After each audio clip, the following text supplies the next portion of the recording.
Boom. I think that little red box that I'm seeing means that we are live. Happy Monday, folks. Welcome back to another episode of Benzinga Live. Today we start the new week following last week, which was the best week in more than a year for both the S&P 500 and the NASDAQ Composite. I'm going to go ahead and pull up my Benzinga Pro. So it looked like when we opened today that we may be a little bit slowing down a little bit from last week. I'm pulling up the 5-minute chart here. You can see these legs down right off the open, the SPY at one point, down about 0.5%. And since then, we've come ripping back. Look at these. The past 45 minutes or so have been very strong, and we are approaching, looks like we're trying to get back up to highs of the day, which was, again, around 446. So looked like we were running out of steam, and then buyers on Wall Street said, hey, this isn't that bad. Things aren't any different than they were a week ago, and started buying that dip. Looks like just in the last 5 minutes that we've had this little healthy red candle. So we'll be monitoring that, seeing if we're reversing or just a pullback in the greater trend of coming back up positive. Let me know in the chat what you guys are watching today. Zunaid. Shout out Zunaid. Zunaid said he's taking GME calls. Let me go ahead and pull up GameStop. GameStop, of course, reported earnings last week. Stock moved lower after the earnings. Wow. GameStop making some good moves here, though. Again, this is a 5-minute chart. Let's go to a 15-minute chart. Yeah, I mean, I don't like this chart on the daily, to be honest. But with that said, I mean, past few days haven't been that bad. So, again, I'm mostly watching the SPY right here because I don't think we're going to be hanging out around even at the end of the day. I think we're going to either end up another 0.5% or so, or we'll reverse again and come down. But right now, strong, making up those gains. Again, let me know in the chat what y'all are watching. I know Zunaid's watching GME. Let's see if AMC is moving with GameStop. What's up, Spence? Yo, what's up, man? How we doing? How was your weekend? It's not mic on. I hope it is. Did you watch some B-ball over the weekend? Someone confirm whether you can hear me or not, chat. Yeah, I watched a lot of basketball.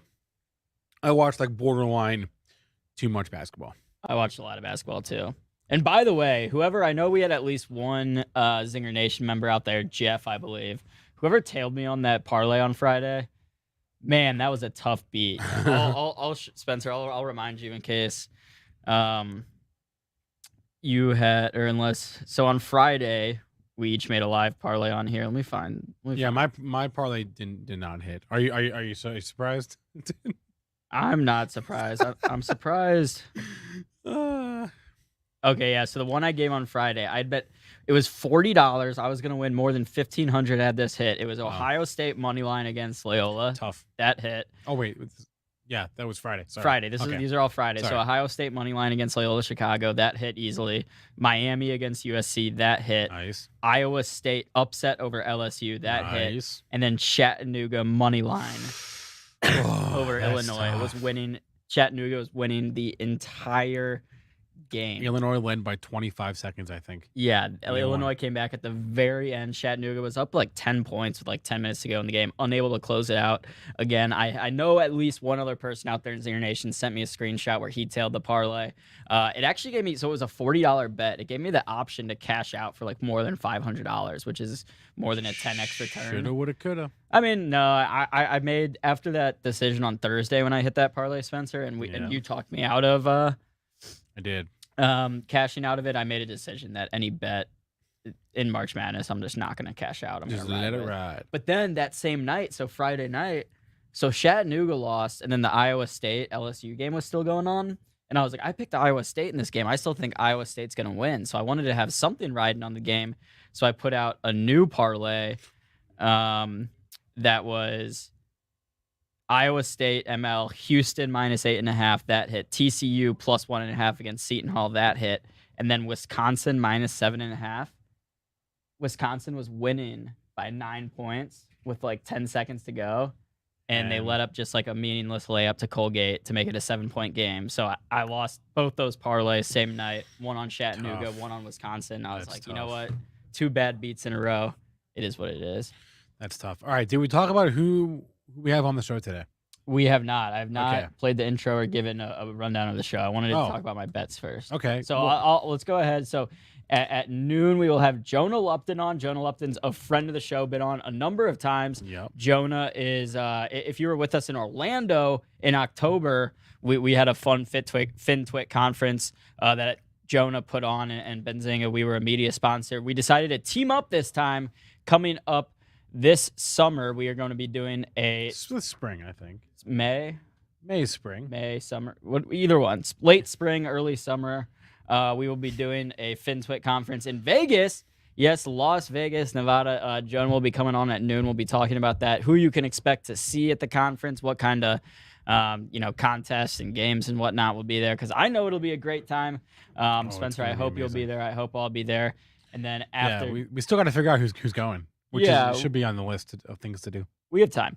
And then after Jonah, we've got Matt Hammond on at 12:20. We'll check in Matt, see how he's doing over in Portugal. And then we've got, assuming he's still in Portugal. Yeah, that is an assumption. You never know. And then at 12:45, you've got a big interview, Spencer.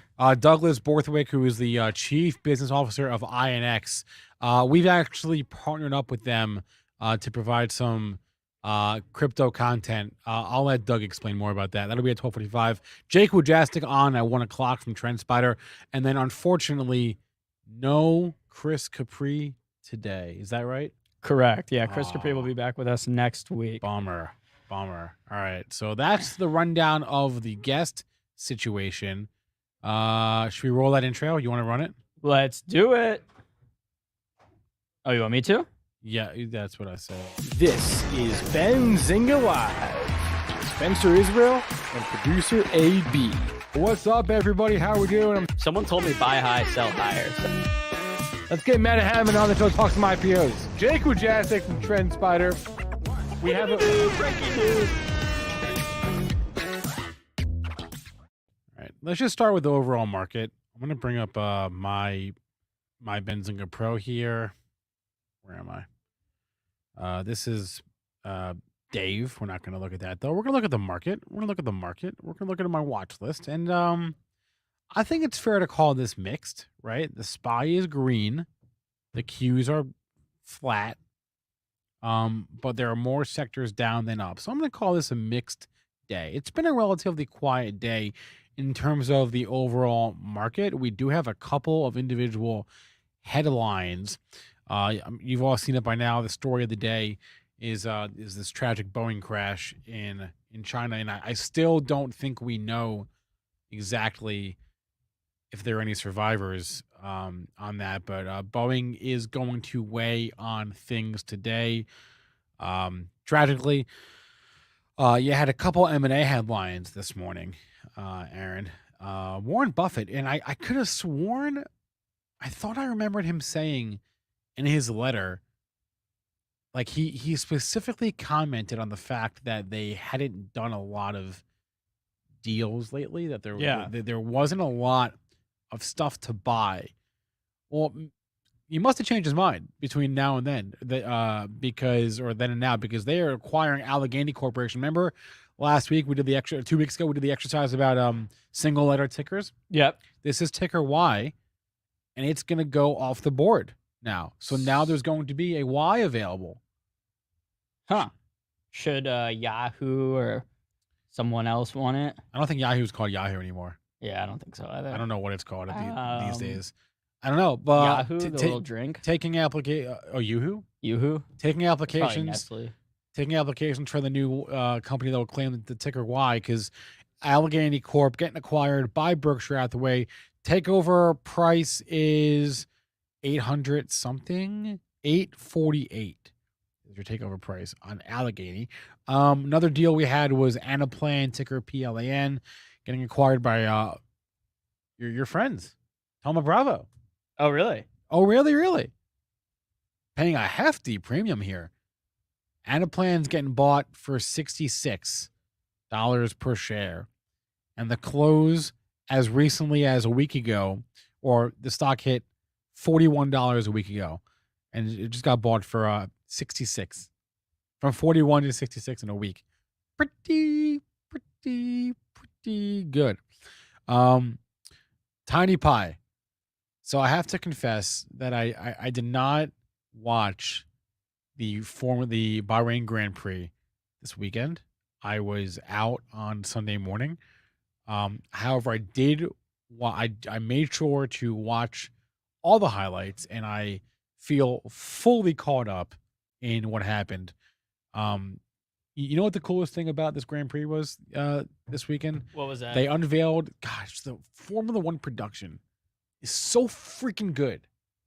They have a new camera angle Oh, really? inside the driver's helmets.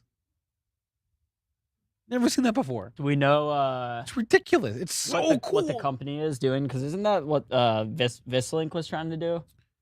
Or one of those I don't know. companies from like a year ago that was running really hot, was trying to do like inside helmet cameras for the NFL and stuff. Tiny Pie, come on. There are ways around this. You do not need an F1 TV subscription to. Although I feel like I should probably get one. I'd be benefiting myself. God, the helmet camera is so cool. Wait, also, Christian Gallagher is asking us a trivia question. What's the lowest seeded team to win the NCAA tournament? Bonus question. What year and who did they beat? I guessed UConn. I think I know this. But he said no. I think I know this. I think the answer is 11 seeded, or maybe it was 9 seeded or 10, somewhere around there. It was Villanova in 85, and they beat Georgetown. That is my guess, Christian. Tell me how I did. Oh, I think that might be right. It What was Butler ranked the year that they went to the finals with Duke? Was that when Gordon Hayward almost hit the probably a 10 or an 11, somewhere around there. That was crazy. Also, okay, you know what I was thinking about with March Madness? So I was wondering, like, how does this Sweet 16 compare to past Sweet 16s in terms of like how many high seeds there are in it? Yeah. Couldn't you just literally add up the seeds of all the teams left in it, and like the higher the number you got to out of that addition would be like the more higher seeds ranked in it? Like the higher the number would be more upsets, because if it was all 1, 2s, and 3 seeds, then it'd be a low number. I mean, not necessarily, because you get a 15 that can distort the whole thing. Well, right, but I'm saying, let's say you have a 15 seed, that would be like equivalent to having a 7 and an 8 all right, seed. yeah, that's fair. That's fair. I just wonder if anyone's ever done that before, like made a metric like damn, that. I was off by a little bit. Nova was an 8 seed. I said they were a 9, 10, or an 11. Wait, I thought UConn was a 9 seed when they won. UConn may have been an 8 also. Okay. The year they beat Kentucky. Anyway, St. Peter's is a 15. What was I saying? Formula One, great race, obviously, and more to come. It was again, I didn't watch it live, so the highlights were always going to be exciting.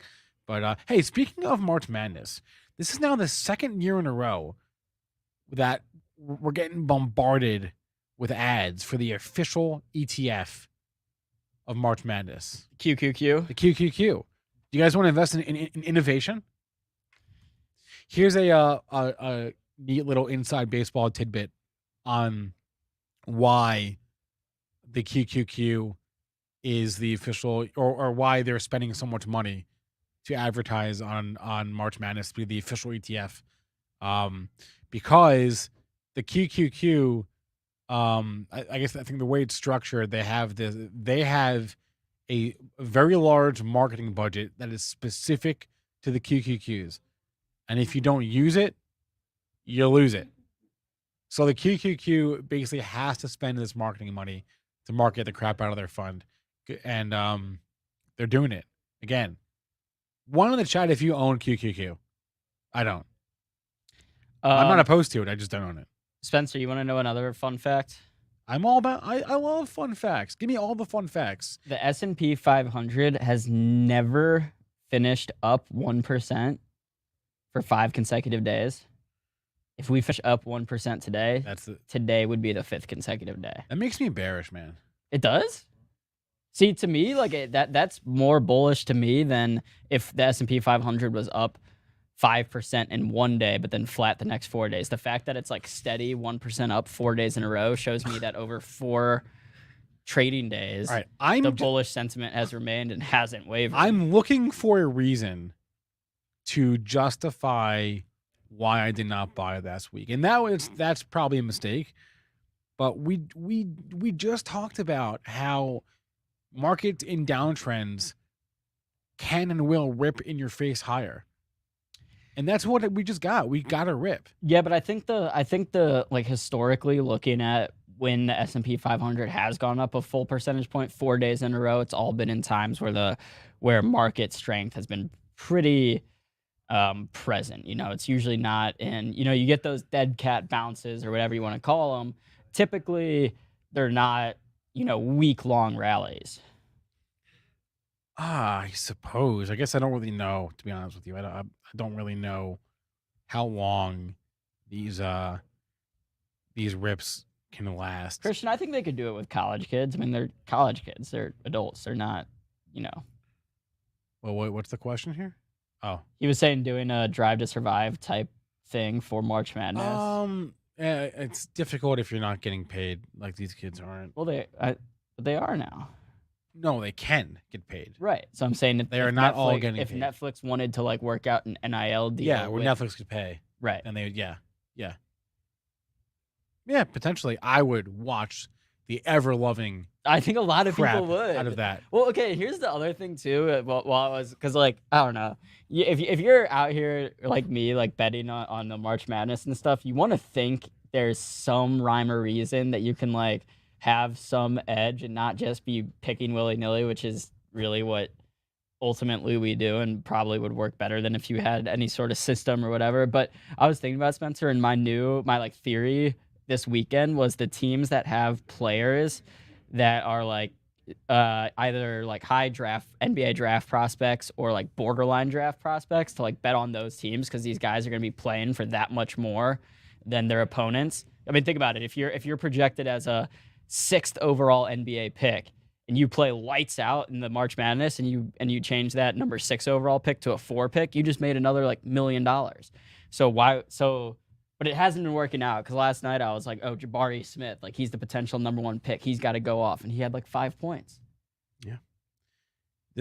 According to the NCAA itself, if you pick every single game, if you pick the winner by flipping a coin, your odds of having a perfect bracket are 1 in 9.2 quintillion. But if you use your knowledge and your brain, your odds of a perfect bracket improve to 1 in 120 billion.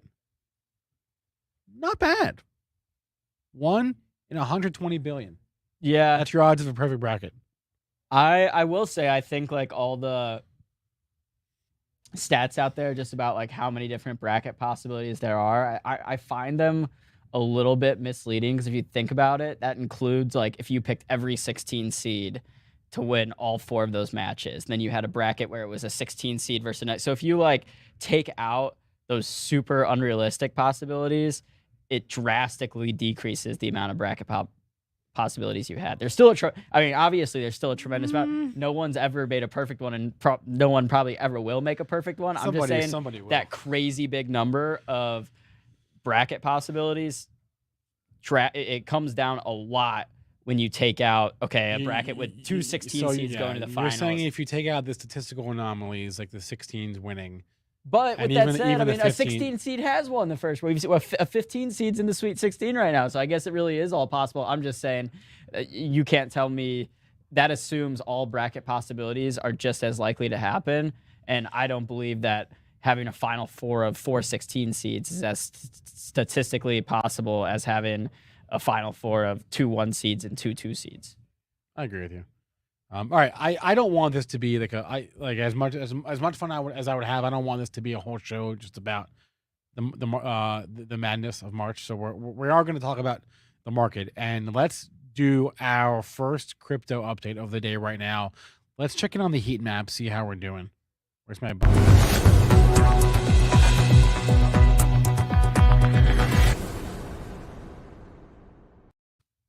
Bitcoin playing from behind today. Bitcoin down about 0.5%, going the other direction as most of the other cryptos here on the screen. Ethereum actually, I was going to say Ethereum is leading the way, but Terra's leading the way. Ethereum not far behind though. With me, still, it's all about the psychological round numbers, right? 40,000 for Bitcoin, 3,000 for Ethereum. For Solana, it's 100. And I don't, wow, when is the last time you've seen Bitcoin moves against trend? That's interesting. Speaking of this, did you hear about the HubSpot hack over the weekend I did not. that exposed some crypto firms who use HubSpot, exposed some data? We use HubSpot too at Benzinga. I don't think our firm was affected at all. But now I'm curious, how is HubSpot trading today? It did take a dip right off the open. That's not really crypto news. It's more of just HubSpot news, but I saw that over the weekend. As a reminder, if you want some free Bitcoin, go to Voyager, create an account using the offer code ZING, Z-I-N-G, fund that account with $100, US dollars, preferably. No, not preferably. You have to. And then make a trade. And then they will give you $50 worth of Bitcoin in your account. Voyager, Zing, check it. All right, Spence, I'm going to pull up my Benzinga Pro. I want to talk a few specific names that have just had some, let's just say, interesting price movement today. Before you start, are any of them Chinese stocks? No. Good. Why? What's going on with Chinese stuff? Some of them are making huge moves today. I mean, look at Baba. This is a 5-minute chart. Came all the way down to below 100, now back up at 103. But the stocks I'm going to bring up actually have similar charts. Let's look at Roku today. Down more than 5% at one point, has come ripping back. And then, so I like to look at Roku, or I have been recently, as just kind of a proxy for growth tech that's very, companies that don't have like present earnings, or they're not, I don't know. So Roku has like earnings. Kathy stocks. Kathy stocks, right. Saying. Roku, right. Unity, and they all look like this, Spencer. Growth all got hit off the open. Let's go to like a 30-minute chart so we can see actually. I mean, you can see right here, we were down 4% on Unity, back up almost green on the day, still down, but only down about 0.1%. Upstart. Guys, check out Upstart's movement today. Same thing. Dip down, come ripping back up. We're up 4% today on Upstart. So the question is, now we're back at kind of pre-market levels, or right where we were where we open. Do we take out these levels and continue to move higher, or do we hit this and reject and move lower? I think this will be a big test today. Probably going to see in the next 10, 15, 20 minutes if we hit these levels, if this happens, if we reverse or continue ripping. We can also just look at the Qs for a nice little proxy into tech. Qs. Maybe these are the buyers coming in from those commercials, Spencer. You know what? Now that we have more than 1 year's worth of data, I am curious to. I would like to check on the Qs flows. Not now, but like in a few weeks. I'd be curious to see what the flows, if the fund does have net inflows during the month of March. I mean, it's the second. Is it the second biggest, or just the second ever ETF? Both. Why? You don't even need to advertise. Literally, everyone that invests. No, they have to. That's what I said before. I know, like they have to spend the money, but I'm saying like anyone who actually invests in stuff is watching the QQQ commercial. It's like. I don't know. I mean, I guess even like Google has commercials. Like everyone knows what Google is. Facebook has commercials. Yeah. Apple has commercials. iPhone, did you hear they have a green iPhone? I heard it a bajillion times over the weekend. Apple's commercials are crazy. The Apple Watch ones, they're like, buy this Apple Watch or you will die alone in a hole and no one loves you. It's hard trying to sell an ETF because ETFs are so non-sexy.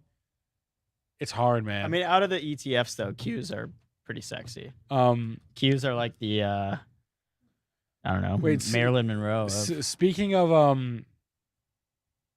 what was it? Speaking of like high growth tech stocks, did you see what happened to Shopify at the close on Friday? Dude, you've been saying Shopify's on your list. I know. No, but look at it's hard to see on the screen. I mean, I didn't see what happened on the. It's really hard to see because of the way I have my chart set up. But on Friday at the close, this thing spiked from $684 to $780 into the close. What did I? And then the closing print was 708. Remember what I said on the show on Friday when I was talking about the Friday afternoon rallies? Well, that's not what this was. Well, it kind of was. You look at spot, no, but not. No. I know, but Well, that happened during that time period I was talking about, like during from, I don't know, April, May of 2020, following the COVID crash, when markets were just ripping, and like at the time interest rates were zero, or people were talking about them going negative, everything was ripping. There were stocks like that, like Shopify, where people would put in like same day expiration calls at like 3:30 p.m. and get a rip like that and make like thousands of % on a call because of that Friday afternoon rip. If you had the 750s or 740s or 730s or 7 whatever, you got screwed. You're totally screwed because you got assigned your stock, and that spike lasted, I don't know, a split second, and look where we are now. We're at 702. So where do we open at? We opened at 700 on the button. So you got executed and you got assigned up here, and you're going to sell it down there. That sucks. Yeah.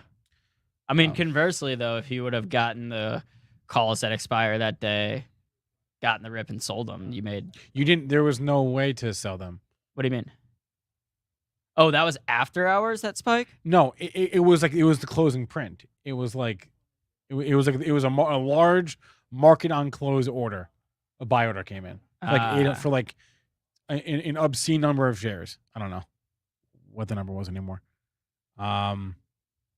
Anyway, I am also noticing BBIG trending today.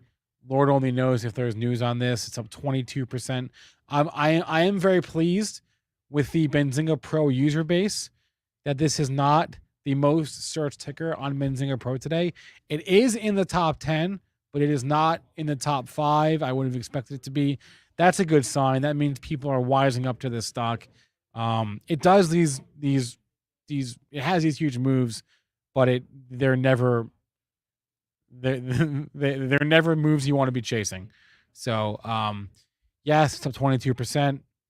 I don't know what the news is. I don't care what the news is. The trend speaks for itself here on BBIG. So let's not forget about what that is. All right. It's just about noon, which means it'll just be about time to have Jonah Lupton on in a minute or so. Yeah, RJ, you still have the shares, but you're already down money. That's kind of the point.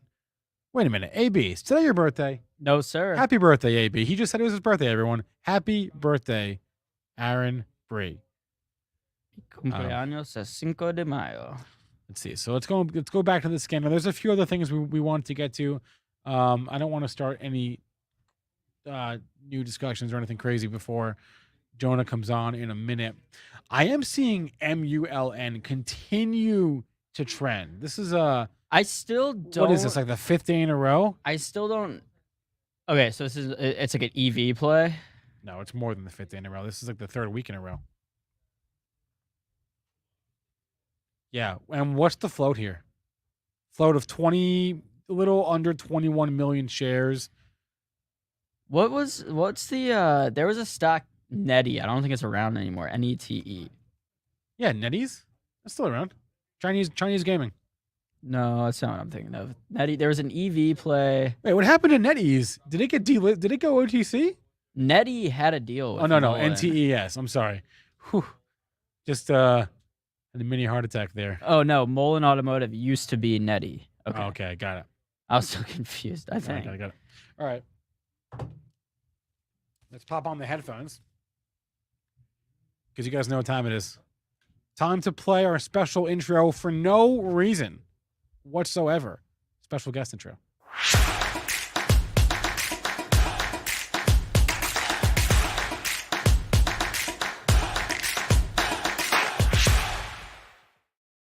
I'm just kidding. We have a reason. We got Jonah Lupton here from Lupton Capital. Hey, boys. How are you? How we doing? Jonah, good to see you. Long time no talk. Whoa. Oh, he's still got the Celsius. Nice. Yeah, of course, man. It's my biggest position, so I got to give them a little credit. How's Celsius doing right now? Ticker CELH. I haven't looked at it. Yep. So when they reported Q3 earnings back in, I think it was November, the stock was trading at about 110, and then it pulled back all the way to 39.50 a few weeks ago, maybe late January. So it's had a nice bounce, about 50% bounce in the last month or so. I mean, it never should have gotten under $40 to begin with, but it got lumped in with all the other growth stocks. So no surprise it pulled back. There was a couple there's like an SEC inquiry, which they're working through right now. There was a concern that their biggest shareholder would start liquidating his shares because the guy's like 80 years old and has $1 billion of stock because he registered it, but he hasn't actually sold any yet. And then the third thing was a delayed 10K, which they filed last week and showed, that they screwed up on some accounting issues related to stock-based compensation last year, but they've cleaned it up. Ernst & Young, their auditor, has given them a clean bill of health. So at least that's one thing out of the way. There's still two other potential landmines, if you want to call it that. And remind us where you're in from. Where you're in from. Oh, I've been in since like $13 or $14. Nice. So I got in I think May or June of 2020. I mean, this back in March 2020 at the lows of the pandemic. I think the stock got down to like $3 or $4 a share. Wow. just crazy. But I mean, obviously, a lot of prices back then were pretty crazy. And Jonah, so I do want to obviously talk about the conference coming up in Vegas. We will get to that, but before we do, I got to ask about some of the other names we talked about last time you were on. I believe Desktop Metals, maybe Upstart. Are you still bullish? All those names, or have you, has your conviction changed at all? Yeah, I mean, I've been in Upstart since the IPO. When the stock was in the 30s last December. I mean, it's obviously had quite a roller coaster ride the last 14 or 15 months. I mean, it went from, I think they priced the IPO at like $20 or $24, low 20s, came public the same week as DoorDash and Airbnb. So nobody was paying attention to it. And then once they started blowing out their quarters, their quarterly numbers, people started to pay attention. I mean, the stock probably should not have traded at $400 in October, but it also should not have pulled back to $86 last week. So, it's just the typical pendulum swinging too far in both directions. I mean, the company came out and when they reported their Q4 earnings, they gave guidance for this year of $1.4 billion in revenues. We already know through they've reported five quarterly reports since they came public, and every time they beat earnings or beat estimates or at least their own guidance by an average of like 7 or 8%. So if they're saying $1.4 billion for this year, I mean, we got to believe that they're going to beat that pretty handily. So I'm guessing they probably do at least $1.5 billion this year. They got a couple new products that they just launched in auto, and they got a couple more products coming up later this year, one of which is supposed to be home loans. So I'm still bullish. I mean, it's a top 5 position for me, along with Celsius. Last week, I started selling down my Zim Shipping position, which had been my largest for the last 3 or 4 months. It's a shipping company, highly leveraged to freight rates. So as freight rates have skyrocketed over the last year and a half, Zim's been a pretty big beneficiary of that. So I got into this stock last May or June in the low 30s. It's been basically a 3-bagger for me, from 30 to 90. So I started trimming it last week in the 90s. I dumped another half of my position this morning at about 89, and I'll probably get out of the position by the end of today before they go ex-dividend tomorrow. I don't want the dividend, I'm already in a high income bracket. I don't need more income. I don't need dividend income. I would rather take the short-term cap gain and then find a way to offset that with some losses later in the year. So, I mean, that's just me, I'm doing it for tax reasons, basically. So I started selling down Zim last week and then adding to Upstart, Celsius, Global E, D-Local, Desktop Metal, C Limited, which has had a huge pullback. Yeah. Shockwave Medical, CrowdStrike, like those are all my biggest positions right now. So still overall bullish tech and growth. Sounds like it. Yeah, I like to. Yeah, I mean, so I was really bullish early last week when these prices were, a lot of these stocks were down 50, 60, 70% from their all-time highs. A lot of those stocks have bounced 30, 40, 50% in the last 3 or 4 sessions. So, if I had $100,000 hit my account today, I'm not sure I would do any buying yet. There's still some risk with inflation and Russia and China and commodity prices and the Fed. I mean, I'm bullish. I'm just not I'm not as crazy bullish as I was 4 or 5 days ago. Yeah, it's hard to be as bullish. Like once those prices come back up 20% on some of these growth names, right? We were just talking about Roku before you hopped on, and you look at it, something like Roku was trading below $100 not too long ago. Now it's back up to 122. So all these names, a lot of them have came back with force the past couple weeks. Right, like Upstart got down under $90 last Tuesday. C Limited was under $90. What else was I adding to? D Local got under $20 on Monday night. That's up like 80% since they reported earnings 5 days ago. So, I mean, if I was buying D Local at 20 and Crocs at 67 and Upstart at 60 or 86, like I don't want to be buying Upstart today at 130 or Crocs at, 81. So I'll wait until we get some pullbacks. Otherwise, I'll just sit on some cash for a while. Got it. All right, Jonah, let's talk about the Fintwit conference coming up in Vegas. I was lucky enough, Luke from Benzinga came down to Orlando back in October, had a blast, just crushing Celsiuses by the pool, hanging out with cool people, getting some awesome talks from a lot of great people in the investing space. I remember Brian Feraldi was there, Hugh Henney, just a great lineup of different speakers. And not only that, just like I said, getting to hang out with different people at the pool. What can we expect from the conference coming up in May? So a lot of that and more. We made some changes, obviously, to this one. It's going to be a 2-day event instead of a 1-day event. So for anyone that wasn't at the last conference, we did it in October at the JW Marriott and Ritz-Carlton down in Orlando, Florida. A lot of people flew in on a Friday, if I remember correctly, and then we did the conference on a Saturday. This is going to be a little bit different. I think a lot of people are flying in that Thursday night, which is May 12th, and then we're doing all day Friday, all day Saturday. So that's May 13th and May 14th. We'll start up at like 9 o'clock in the morning on Friday. We'll run 3 or 3.5 hours of sessions. Then we'll do lunch, like full seated buffet lunch. That's included in the ticket price. Another 3 or 3.5 hours of sessions after lunch. And then we'll break for like an hour and a half. And then we'll be back down there for the cocktail party. That's also included in the ticket price. And then Saturday is pretty similar. We'll start off a little bit earlier on Saturday because we're going to have full seated buffet breakfast plus the lunch. And then we'll do another 6 or 7 hours of content on Saturday. And we're going to have 3 or 4 rooms all set up at the same time for both days. So there's going to be a pretty big agenda, or at least a pretty diverse agenda. So, if you're more of a technical person or fundamentals, macro options, whatever it might be, we're going to have different people on different stages at the same time. So there's probably always going to be a room that's going to interest you. If you are really just a buy and hold, long-term investor, dig into the research, we'll make sure that we're always going to have one of those guys on stage or gals. If you're really just a technical trader, we're going to always have a technical person speaking on one of the stages. I think you guys are going to be running some workshops as well. You're a Benzinga Pro.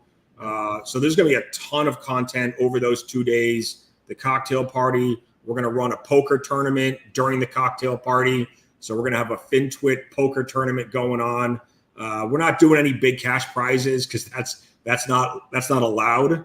But we'll do something. We can do gift certificates. We can reimburse people for travel expenses. So anyone that plays in the tournament, the winner will walk away with something. Mind Awareness podcast in the chat. I heard this too. Mind Awareness. J Pal will be there. Is that true? That is not correct. Okay. Damn. Next time. Guys, he's probably hard enough to get on CNBC. I don't think he's coming to our event in Vegas. That's true. He's probably not. I threw the discount code up on the screen and the link. Guys, use the code BZYouTube20, BZYouTube20. Get 20% off your ticket to either the general admission or to the Benzinga workshop specifically. Again, May 13th and 14th at the Aria Hotel and Casino in Las Vegas. It's gonna be so right awesome. Now we're running early bird specials. Ticket price, or at least before the discount, is $279. That expires on Thursday night at midnight, and then prices will go up by $50 on Friday. This Thursday. Yeah. Yep. Yeah, and again, guys, I was at the You heard last the man. conference we did in October down in Orlando, and it was an absolute blast. And like Jonah said, you got this whole plethora of different people talking that have different knowledge, right? If you want someone for long-term investing, we had that. We're gonna have that in Vegas. If you're more technical, if you're more crypto, we're gonna have that as well. And as fun as the past conference was, Jonah, I'm excited for this one because at the end of the day, right, Orlando's Orlando and Vegas is Vegas. I mean, whenever I run my polls, where would you guys like to do the next event? And I put up, Miami, Vegas, New York, San Francisco. I mean, Vegas usually takes 75% of the vote. So it's definitely a favorite city or a destination for a lot of people. We're doing it at Aria, which is a really nice hotel and resort right on the strip. We got a decent discount on rates. I mean, anyone that's looking at traveling right now, later this spring, I mean, you can attest to the fact that hotel rates are as high as they've been in probably 2 years. So we locked in those rates like 3 months ago before they started to skyrocket. So I think we got a pretty good rate. We're going to have, like I said, 4 rooms going on. We're spending over $100,000 on audio visual. We have a whole bunch of sponsors that are helping us cover a lot of these costs. So if you're buying tickets for $279, just know that ticket, I mean, just the food alone, your 3 meals plus your cocktail party is probably $400 worth of expenses, maybe more than that. So thankfully the sponsors are stepping up pretty big to help us cover a lot of these costs. I guess it depends how much you consume at the cocktail hour, which we're only doing, I think, 2 drink tickets per person. Oh, okay. Otherwise it could get ugly. Yeah. Can't wait to see the secondary market for that develop quickly. We are very excited to be partnering with Jonah Lupton for the Fintwit conference in May. We'll be having more guests on in the coming weeks to talk. Guests who will be there, speakers who will be there to talk more about this event. As I said, I fully intend to be there. Aaron Bree, I think, intends to be there as well. It's going to be a ton of fun. And, well, like you said, it's Vegas, baby. I mean, come on. I think we've posted, I think there's 25 speakers on the website, ballpark. There's probably another 15 or 20 that we confirm this week or next week. I mean, a lot of these speakers are checking their schedules, their travel plans, their family commitments, and having a hard time confirming right now. But we should get another 15 or so people up on the website in the next couple of weeks, and the whole schedule. It's kind of hard to post the schedule until we have all the speakers confirmed, but you'll start to see the schedule fill out with the speaker names, their titles, and whatnot. And for anyone that can't make the event, I mean, we are going to be recording the entire thing and putting it online for a fee. I just don't know when it would go. I don't know when it would go online, and I'm not sure what the fee would be yet. But, if you are in, let's say Europe or Asia, or just, you have family commitments and can't get away, you will have a chance to watch this content at some point after the event. All right. Someone in the chat just asked, does Jonah have a Twitter? Yeah, it's on the screen at Jonah Lupton on Twitter. You can look at his StockTwits room, stocktwits.jonahlupton.com, his newsletter, substack.jonahlupton.com, and he is jonahlupton.jonahlupton. And he's joining us here on Benzinga Live. And Jonah, we are very excited. We cannot wait. And we look forward to hearing more about new speakers. Awesome. I'll see you guys out there. All righty. Thanks, Jonah. Bye. All right. And there was another question in the chat. Oh, yeah. Someone in the chat asked about using Zincoin. I think you're referring to Zincoin. Jim, let me get back to you on the Zincoin thing. I think we put Zincoin on the side burner for a second. Let me talk to John G about Zincoin and see what we can do. I'm sure we can work something out. We can work something out. Getting a deal to the conference. We can work something out. I just don't know what that workout is yet. Yeah. But yes, thanks for if nothing else, bring your Zincoin and I'll buy you a drink or something for your Zincoin. They can't bring the Zincoin. Well, I know. I'm saying bring your wallet, your crypto wallet. You're saying give you their wallet info? I'm saying bring your Zincoin, have it handy. Give me your password, and I will buy you a drink with your money. Exactly. That's it. All right. Crypto's pumping according to RJ. Let's check in on ETH. Yeah. I see Matt Hammond here, although I can't tell. This is very bizarre. Okay. So his camera was frozen and the lighting wasn't great. So you know what it looked like for a second? It looked like, when you see one of those true crime shows and they want to hide the identity of the person talking, so they'll do like the shadow, the silhouette. That's what it looks like a little bit with Matt. Matt's ready to come on. Let's bring him on the show right now. And I think the lighting, I don't know. Wait, it seems like it's getting better slowly.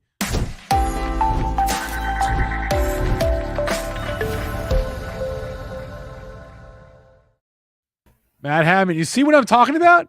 It's so dark. Messing with the lighting here. I don't know what's going on. He's a character in a video game that we haven't unlocked yet. I don't want my identity is made private for my protection.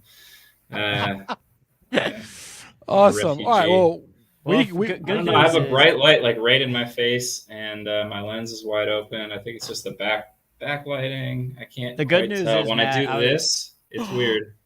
When I put my hand like next to the light, all of a sudden it works. But we'll go to the slides real quickly anyway, because we're not here to see my face. Yeah, it's true. All right. Well, I was taught this in journalism school that when you're doing video, having like clean audio is more important than having clean video. That people will stick around with like bad video and good audio, but they won't stick around if the video is good and the audio is bad. That makes sense. We hope the audio stays. I hope more importantly is what is the quality of the content we're covering. All right, can you bring up your slides, Matt? I see a different screen up. There we go. There we go. Okay. All right. Here we go. So I thought there was no IPOs this week. There are a couple that are sort of hinting like maybe they'll go live on Friday. Okay. And one maybe on Thursday. So we don't really know. Some of these have been tentative. They were on one of these that we'll get to was on the calendar for last week. With the market still a little bit uncertain, we're not going to have any mainstream IPOs, but we have had some low float IPOs, and these low float IPOs tend to be kind of waiting in the wings. And then they'll decide on Tuesday or Wednesday, like, okay, we'll go live on Friday. So I like to be kind of prepared for them and aware of them. The play on these low float IPOs, like we talked about last week, has been not to buy the debut, to let it kind of mellow out for day one. We saw this 2 weeks ago on MGLD. MGLD kind of didn't do a lot of movement on day one, wasn't very volatile at all for an IPO. And then on day two went, as high as 300 or 400%. We had a similar move last week. If we jump into the slides, we had Ncaa, which on day one opened up at $30. This is a $4 IPO, opens up at $30, especially kind of a Bosted Securities offering. I'm not really going to my favorite kind of offering. Yes.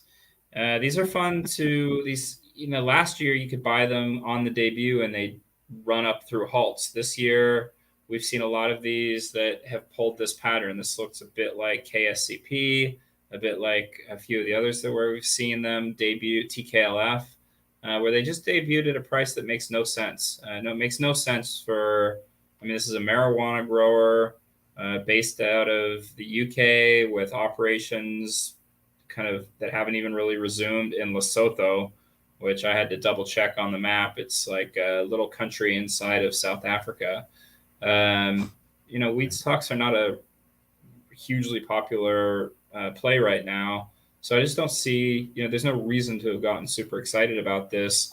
But when you see this debut at 31, it just dropped off all day. There were some little jumps. Maybe you can catch those. If you can find those bottoms, I think it's more luck than anything, maybe algorithms. But what you're really looking for is this end of the day dip right here. And this was very predictable. And we talked about it last week.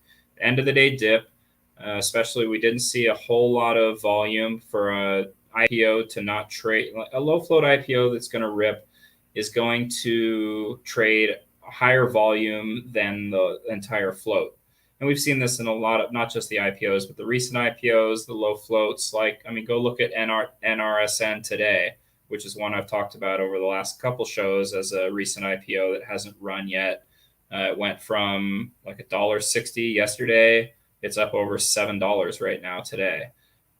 These are the kind of, I know that Allie Angel has been on your show, who's someone I talk to pretty regularly. She's really on top of this stuff for the LPX, the lockup expiration. And this is one that we had been talking about, was NSRN. Low float. You want to see low float. You want to see the volume surpass the float on these. That's what's going to happen on the days where they run. So when I see an IPO that doesn't, especially one of these low float kind of, not a mainstream underwriter, when I see the volume only at say 1.3 million shares on day one out of 4 million shares, and it's just a significant drop off, I'm seeing, okay, well, insiders weren't really like selling a lot of their shares, and day traders and trading groups kind of key in on that, and they'll be accumulating right here. We talk about this: accumulate on day one, celebrate on day two. So here we had a lot of opportunities to accumulate here. This end of the day dip is very common to see before a run on day two. And that's what we saw. I didn't expect it to go this crazy and was just in the middle of too much stuff to trade this. But this dip right here was the buy opportunity that we talked about last week. This first spike in pre-market was a good indicator that we were going to see volume on day two. I like to maybe sell part of my position here on the initial spike and then wait for the open. Although in this setup, waiting for the opening run made a lot of sense. You could just put a trailing stop loss, and I mean, you've got a pretty good chance of catching this up at like getting out at say like 17 or 18, which is that's 100% win overnight. So I'm going to keep watching for that play on these low float IPOs that come up. I still don't think we're going to see a mainstream IPO until the market settles out a little bit. We had talked about this back in January that we were only going to get a couple, maybe March or April, we'd start seeing some mainstream IPOs. We have a couple kind of looking like they're peeking their head out the door. I think maybe Rihanna's beauty. I've heard about that. I've heard about that. I don't know how well that's going to, I don't know how, something's going to come to market right now. It's going to have to show that it's either on the doorstep of being profitable or already profitable. There just doesn't seem to be a whole lot of appetite still for non-profitable kind of story stocks. They have to kind of have their finances in order for people to be too, interested in them. But we do see when we've had periods of weak markets and the first IPOs that come out the door tend to do better, give us better pricing. And look at CRDO, which is one of the only mainstream IPOs that we've had this year. It debuted at 13, dropped down to 11, and has run up as high as 16 or 17 from there. So you're not going to get gouged the way you were. There's also not going to be as an immediate of a pop as there were on the IPOs a year ago. But there are definitely really good trading opportunities. They just take a little more patience and a little bit more time. Yeah. And what I'm looking for is these day two runs, kind of be patient throughout day one. You think this is a bottom here, just hold out, hold off. Don't, maybe take a small starter here, but really, if you don't get that second drop off, this is where you might want to start the position. But then, you're looking for the ideal setup. And if you don't get it, it's okay to miss an opportunity. But if you go back and look at like KSCP, Nightscope. That was a fun one. Yeah, and it was a very similar setup to this. It even went into a day three run, but I think some of that had to do with it being straddling a weekend. But I don't expect a day three run. I would have been completely out on the day two opening run. There is a temptation, and I've chatted with a few traders who have asked me like, oh, where's it going to go from here? You do have to remember that these are not high quality names to begin with. Nightscope, I think, is down $5 or $6. This one, I think it's going to go down to like $2. The comps that I looked at, other kind of weed growing operations that are based out of, third world countries with ideal conditions for growing weed naturally. They have not. CLVR was the one that comes to mind. That one reached as high as like $20 and is now, I think, at like $1.10 or $1.15 or something. So kind remember what you're trading here. You're trading something that's not, that's pretty detached from any kind of financials or projections. The only catalyst is that it IPO'd, that shares are actively moving, and there can very easily be some manipulation going on between insiders in terms of holding their positions. We talked about last week how there was a clause in the F1 filing that said that additional shares could be released to the market at any time. And the float on this one started at 4 million shares, and now it's up to 28.9 million shares. So, those are the things we want to keep in mind. Don't go chasing these if you miss them. Instead, take notes, take a look at what's on the calendar, what's coming up, and play the next one. Don't try to, don't try to anticipate that it's going to keep going up. There's nothing really behind this. If you don't know what you're trading, and you're just trading, the chart, know that IPO charts are not going to move the same as stocks that have been trading for a while, and be willing to let things go once you've missed them. So looking forward, these are not necessarily going to go this week. They are on some websites as being on the calendar. I think Benzinga has got them on their IPO calendar, which is a pretty good calendar because it's got some stuff that otherwise gets missed.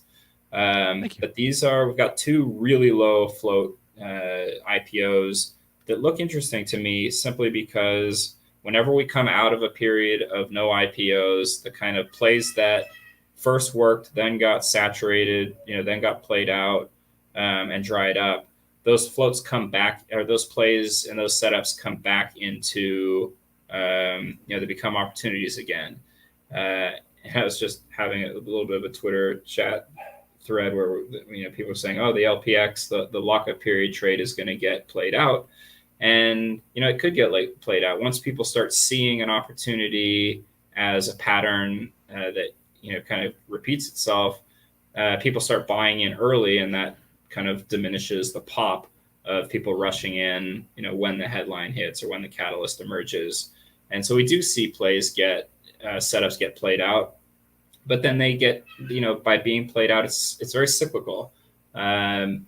People forget about it. People sell out. People move on to the next. I mean, there's a time when every SPAC merger announcement was an opportunity to buy and catch a rip. That sort of dried out. Then it was the de-SPAC, the ticker change. Then it was the merger vote, and even in SPACs and IPOs, because they have there is a routine that they follow. There are dates and milestones that are predictable and that are on the calendar.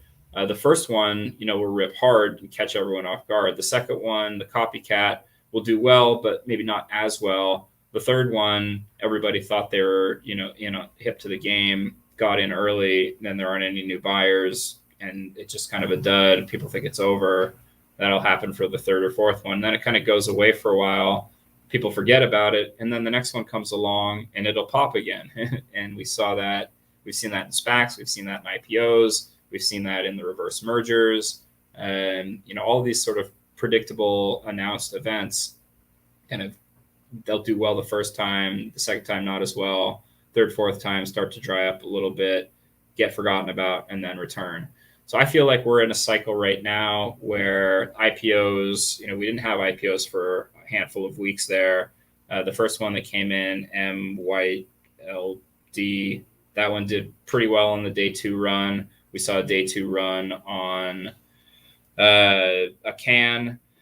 And we're still at a period where I think people are, especially for something super low float, like we've got Locify, we've got Rail Vision, these are under 2 million shares. So I have to double check the warrant situation. But if there aren't warrants here and they don't do great on day one, I see it as a pretty low risk opportunity to take a position on day one. I actually would love to see it dips on these and try to ride that day two, day two pop, especially in a Webull account or any of these 4 a.m. Pre-market, we often see pops there that are great opportunities to sell out. Just to go through these quickly, Locify is a software as a service for local search optimization. So they help businesses, especially businesses that might have multiple locations throughout a country or throughout a region, optimized local search for each one of their locations. The revenue up 29% for the 6 months ending December 31st, 2021. They're very small. They're raising like $10 million on this IPO. They don't have positive operating income. Their baseline financials are basically all negative. Their underwriter hasn't done, they're not traditionally known. It's not like a Bosted or a Network One where you kind of expect everything that they do to be kind of manipulated one way or another. But that doesn't mean that this won't get picked up in some way. And I think that right now, the market started to kind of come alive again last week. And if the market doesn't kind of crash out again, these plays, often IPO plays, back plays, but especially these low float plays, become attractive targets for people to pump, for trading groups to accumulate and then do kind of pump them as well. They're very sensitive to any news, and I like these kind of setups. We have talked about also when the market was crashing. We said look out for those IPOs. If you're holding IPOs, those can be dangerous positions to be in because they are growth stocks. They are speculative plays. People are more likely to liquidate those faster. Shorts sense the weakness. Nobody's buying into them and pile on top of them as well. We saw a lot of recent IPOs get hit really hard in February and the first week of March. But then we also see the reverse of that when the market starts to come back because they're beaten down, because they're low floats, because they are names that some people like the idea of owning those long term. We see those IPOs. We saw HashiCorp, and we saw what was the other one that really bounced back last week? It was the version control company. I forget what their name is, but we saw a couple of these. I mean, it came back over 100% last week, and those were recent IPOs that had gotten kind of flushed out with the market tanking, and then once the market got its kind of footing again, people were like, actually, these are great companies. They're just kind of got thrown out with the bathwater. We want to get back into them. So IPOs do, and we've seen like today, NRSN, which is one that I did have a position in. I've been talking about quite a bit. It's up to 723 right now. It was at $1.60 just yesterday. So these IPO plays become something to kind of look at when the market does rebound off a floor. We talked about this last week. It got rescheduled, which makes me think it's not just complete garbage, or they're not trying to do something. When an IPO is low float and just IPOs and goes live, debuts in any environment, it's kind of like, okay, well, they're doing something. They got something up their sleeve. They're not even concerned that the market's in the dumpster and they're going to go live. So that was one of the things that Ncaa sort of stood out to me, especially that one before it, MYLD or MGLD. But this one's been rescheduled. We talked about it last week. It's online and in-person educational services. They've got major corporate clients. The revenue is up, gross profits down, negative baseline financial. It's a think equity offering, which is always a little bit kind of mixed bag, and does not have any ties to China, even though it's Singapore. So I don't think it looks like a stealth IPO. It's also 7.27 million shares, which is not really low enough float unless a lot of people get interested. It's almost kind of a semi-mainstream IPO, but I don't like it too much in this environment unless the pricing is conservative and it drops. Then maybe I'm just going to stick to this script of accumulate on the dip on day one, hope for a rip on day two, and that's about as much as I'm looking forward to trade any IPO right now. This one looks kind of interesting. Rail Vision, GS Capital has had a few IPOs that ripped off the quiet period expiration, which is after 40 days after the IPO. Companies can start, and their underwriters can start releasing headlines, and that happened with GS did in Spirit Technologies, and that was a low float IPO that has had a couple spikes and still has FDA approval catalyst at the end of this year. This one is it's a tech company that basically is doing kind of autonomy and image processing, data processing for trains, for railway trains, which kind of struck me that like, okay, we're learning to, we have autonomous driving trucks and cars, but we haven't made train. I thought that would have already been done by now. But actually, having ridden around the trains quite a lot this last week, getting my dogs back from Ukraine out to Portugal, that there are train conductors, as people at the trains actually pulling those levers, which seems, if we can drive trucks on crowded streets, we can't drive trains autonomously on rails. They're pre-revenue, but again, and actually it's not 4 million shares. Sorry, that slide is incorrect. It's 1.8, I believe, 1.97. So 1.97 million shares. That's a very low float. And if there aren't warrants involved, which I will double check and update in my newsletter that I'll send out tomorrow, anything low float like this that doesn't run right away, trading groups just love those. They eat it up. They accumulate on day one, and then day two, it is over the weekend. If they take it live, it'll be Friday. So they have time to kind of pump it over the weekend, get everybody excited about it, and then run it on day two. I really like these if they price them kind of, I almost want them to fail so badly on day one that the risk, that the risk opportunity becomes minimal. And then that day two run, you just don't be greedy, don't chase it. Put yourself in a position to catch it. If it comes, sell with a trailing stop loss and move on to the next play. And then the other thing that in IPO land that we're continuing to look at, it seems to be sort of the play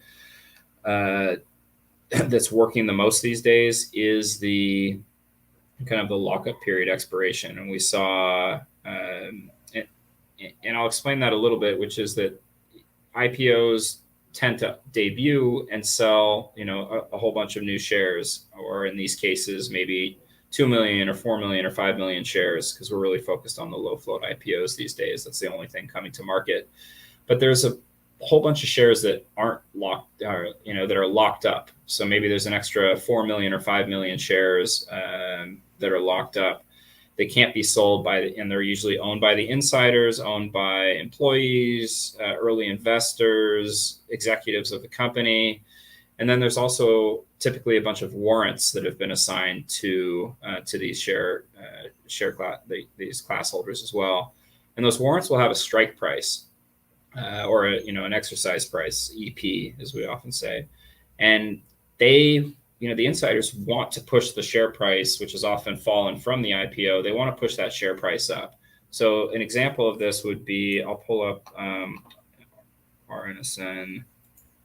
This one really played the script perfectly. Give me a second. So what you'll see is a lot of times going into that lockup period, the price going into the lockup period, they want to boost the price. So if we look at the daily candles here, we're going to see the IPO was back in December. So we're looking at about, this is a 90-day lockup period. We can expect that by kind of early February, we sort of expected something to happen in February. And the market dipped. And we got a little bit of a bump here. I forget what the headline was, but it didn't reach the expiration or the exercise price. So we would assume that we haven't really gotten the big news yet. Then what happened is, the market kind of tanked out. People lost sight of this. And those of us who were talking about it kept adding a little bit down here. And then, you never know what day it's going to be. But then all of a sudden, FDA approval comes in, approval to continue testing or something. And now we get, we're up 370% from yesterday. So these plays are what we're looking at after the IPO as we're tracking this. I like to wait till about 230, but now we're seeing them drop even further because the market was weak. But you just kind of accumulate in here. It's worked on a number of plays. And like I said, follow some of the experts on this. I mentioned Fit Trader Girl. That's Allie. She comes on your show as well. Yeah. She was on the show last week. Yeah, so so follow these people, join these groups, join us in the IPO Warriors chat. We talk about these. We saw Our made a similar move. Our Loop, similar kind of. This was back in January. We get to about 90 days, and then we see it started to to run last week. Another one was Kid Pick.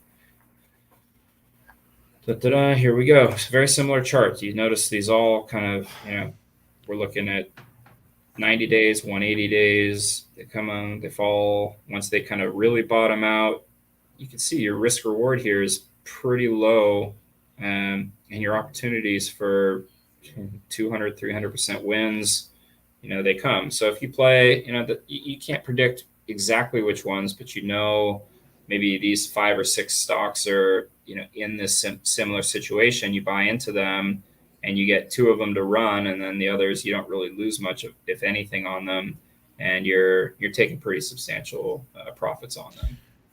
Matt Hammond, IPO Warriors. Matt, how are we doing overall though? We're status quo, which is good. Yeah, I mean, our situation is starting to stabilize. Yeah, if you haven't followed my kind of saga, I was in Ukraine for the last 3 years and left 2 days before the war started. Got myself, my wife, and our daughter out first, then went back and met up with my dogs. Someone brought them out to Budapest, got them all the way back. That was, I think, last week. Now we're starting to deal with the next part of your life is never as stable as you think it might be, but now it's completely unstable. We're having to find new doctors for my wife. She's pregnant and due in 3 months. We've got to figure out where we're going to live. It's sort of like I mean, it's hard to imagine that you just could one day wake up and it's one thing. I know people who have had their houses burned down in fires. It's very terrible, but you kind of had your job and your community and your neighborhood, and you'll find something in that sort of same situation. This is really like, okay, well, you're not going to live in this country anymore right now, so choose where you want to go and rebuild your whole life there with like none of your stuff. Crazy. So Crazy. Yeah, but thanks for asking. Doing as well as we can, and getting back into great. the swing of trading. And like we Great mentioned to hear. before, it's nice to have some something to take your mind off things, especially when you get feels good to get a win like NSRN today. So hopefully some more coming Matt up. Hammond, Yep. IPOwarriors.com. Matt, talk to you again next week. Sounds good. Cheers. All right. And real fast before we move on to our next guest, I think it was Easy Mike commented about the IPO ETF. The one thing I'll say about the IPO ETF is just know that ETF, while it does hold IPOs, the rules are such where it doesn't only hold recent IPOs. I think in order to be eligible for the fund for the IPO ETF, you have to have IPO'd at any point in the last 3 years, and you had to have raised at least $100 million. So right now, the largest holdings in the IPO ETF are Uber, Snowflake, CrowdStrike, Datadog, Cloudflare, Airbnb, and Zoom, to give you an idea of like what is in that fund. So yes, it does hold IPOs, but it holds IPOs from the last 3 years. So it's not just like a play on stuff coming to market recently, because I think when most people think Uber, they don't think IPO anymore because it's been a while. But there it is. So know that going in. Also, I dropped the link in the chat to Jerome Powell's speech from today at the Economic Policy Conference for the National Association of Business Economics, whatever, some conference at some think tank in DC. If you care about such things, the link is in the chat to his speech. All the Fed governors are going to be out. The Fed presidents are going to be out in force this week at all the economic clubs around the country, giving their thoughts on the events of last week. So I just put the link in the chat for that. All right, let's move on, AB. Let's do it. To our next guest here. We're going to pivot the conversation from IPOs to crypto. We're going to talk with Douglas Borthwick, who is the Chief Business Officer at Ionx. And let's give him any one of our special intros will do.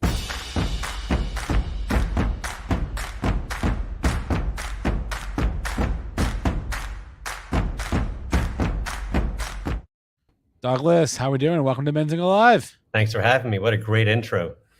Thank you. We worked very hard on it. Did I get your last name pronounced right? Yeah, Borthwick. Okay, excellent. Great.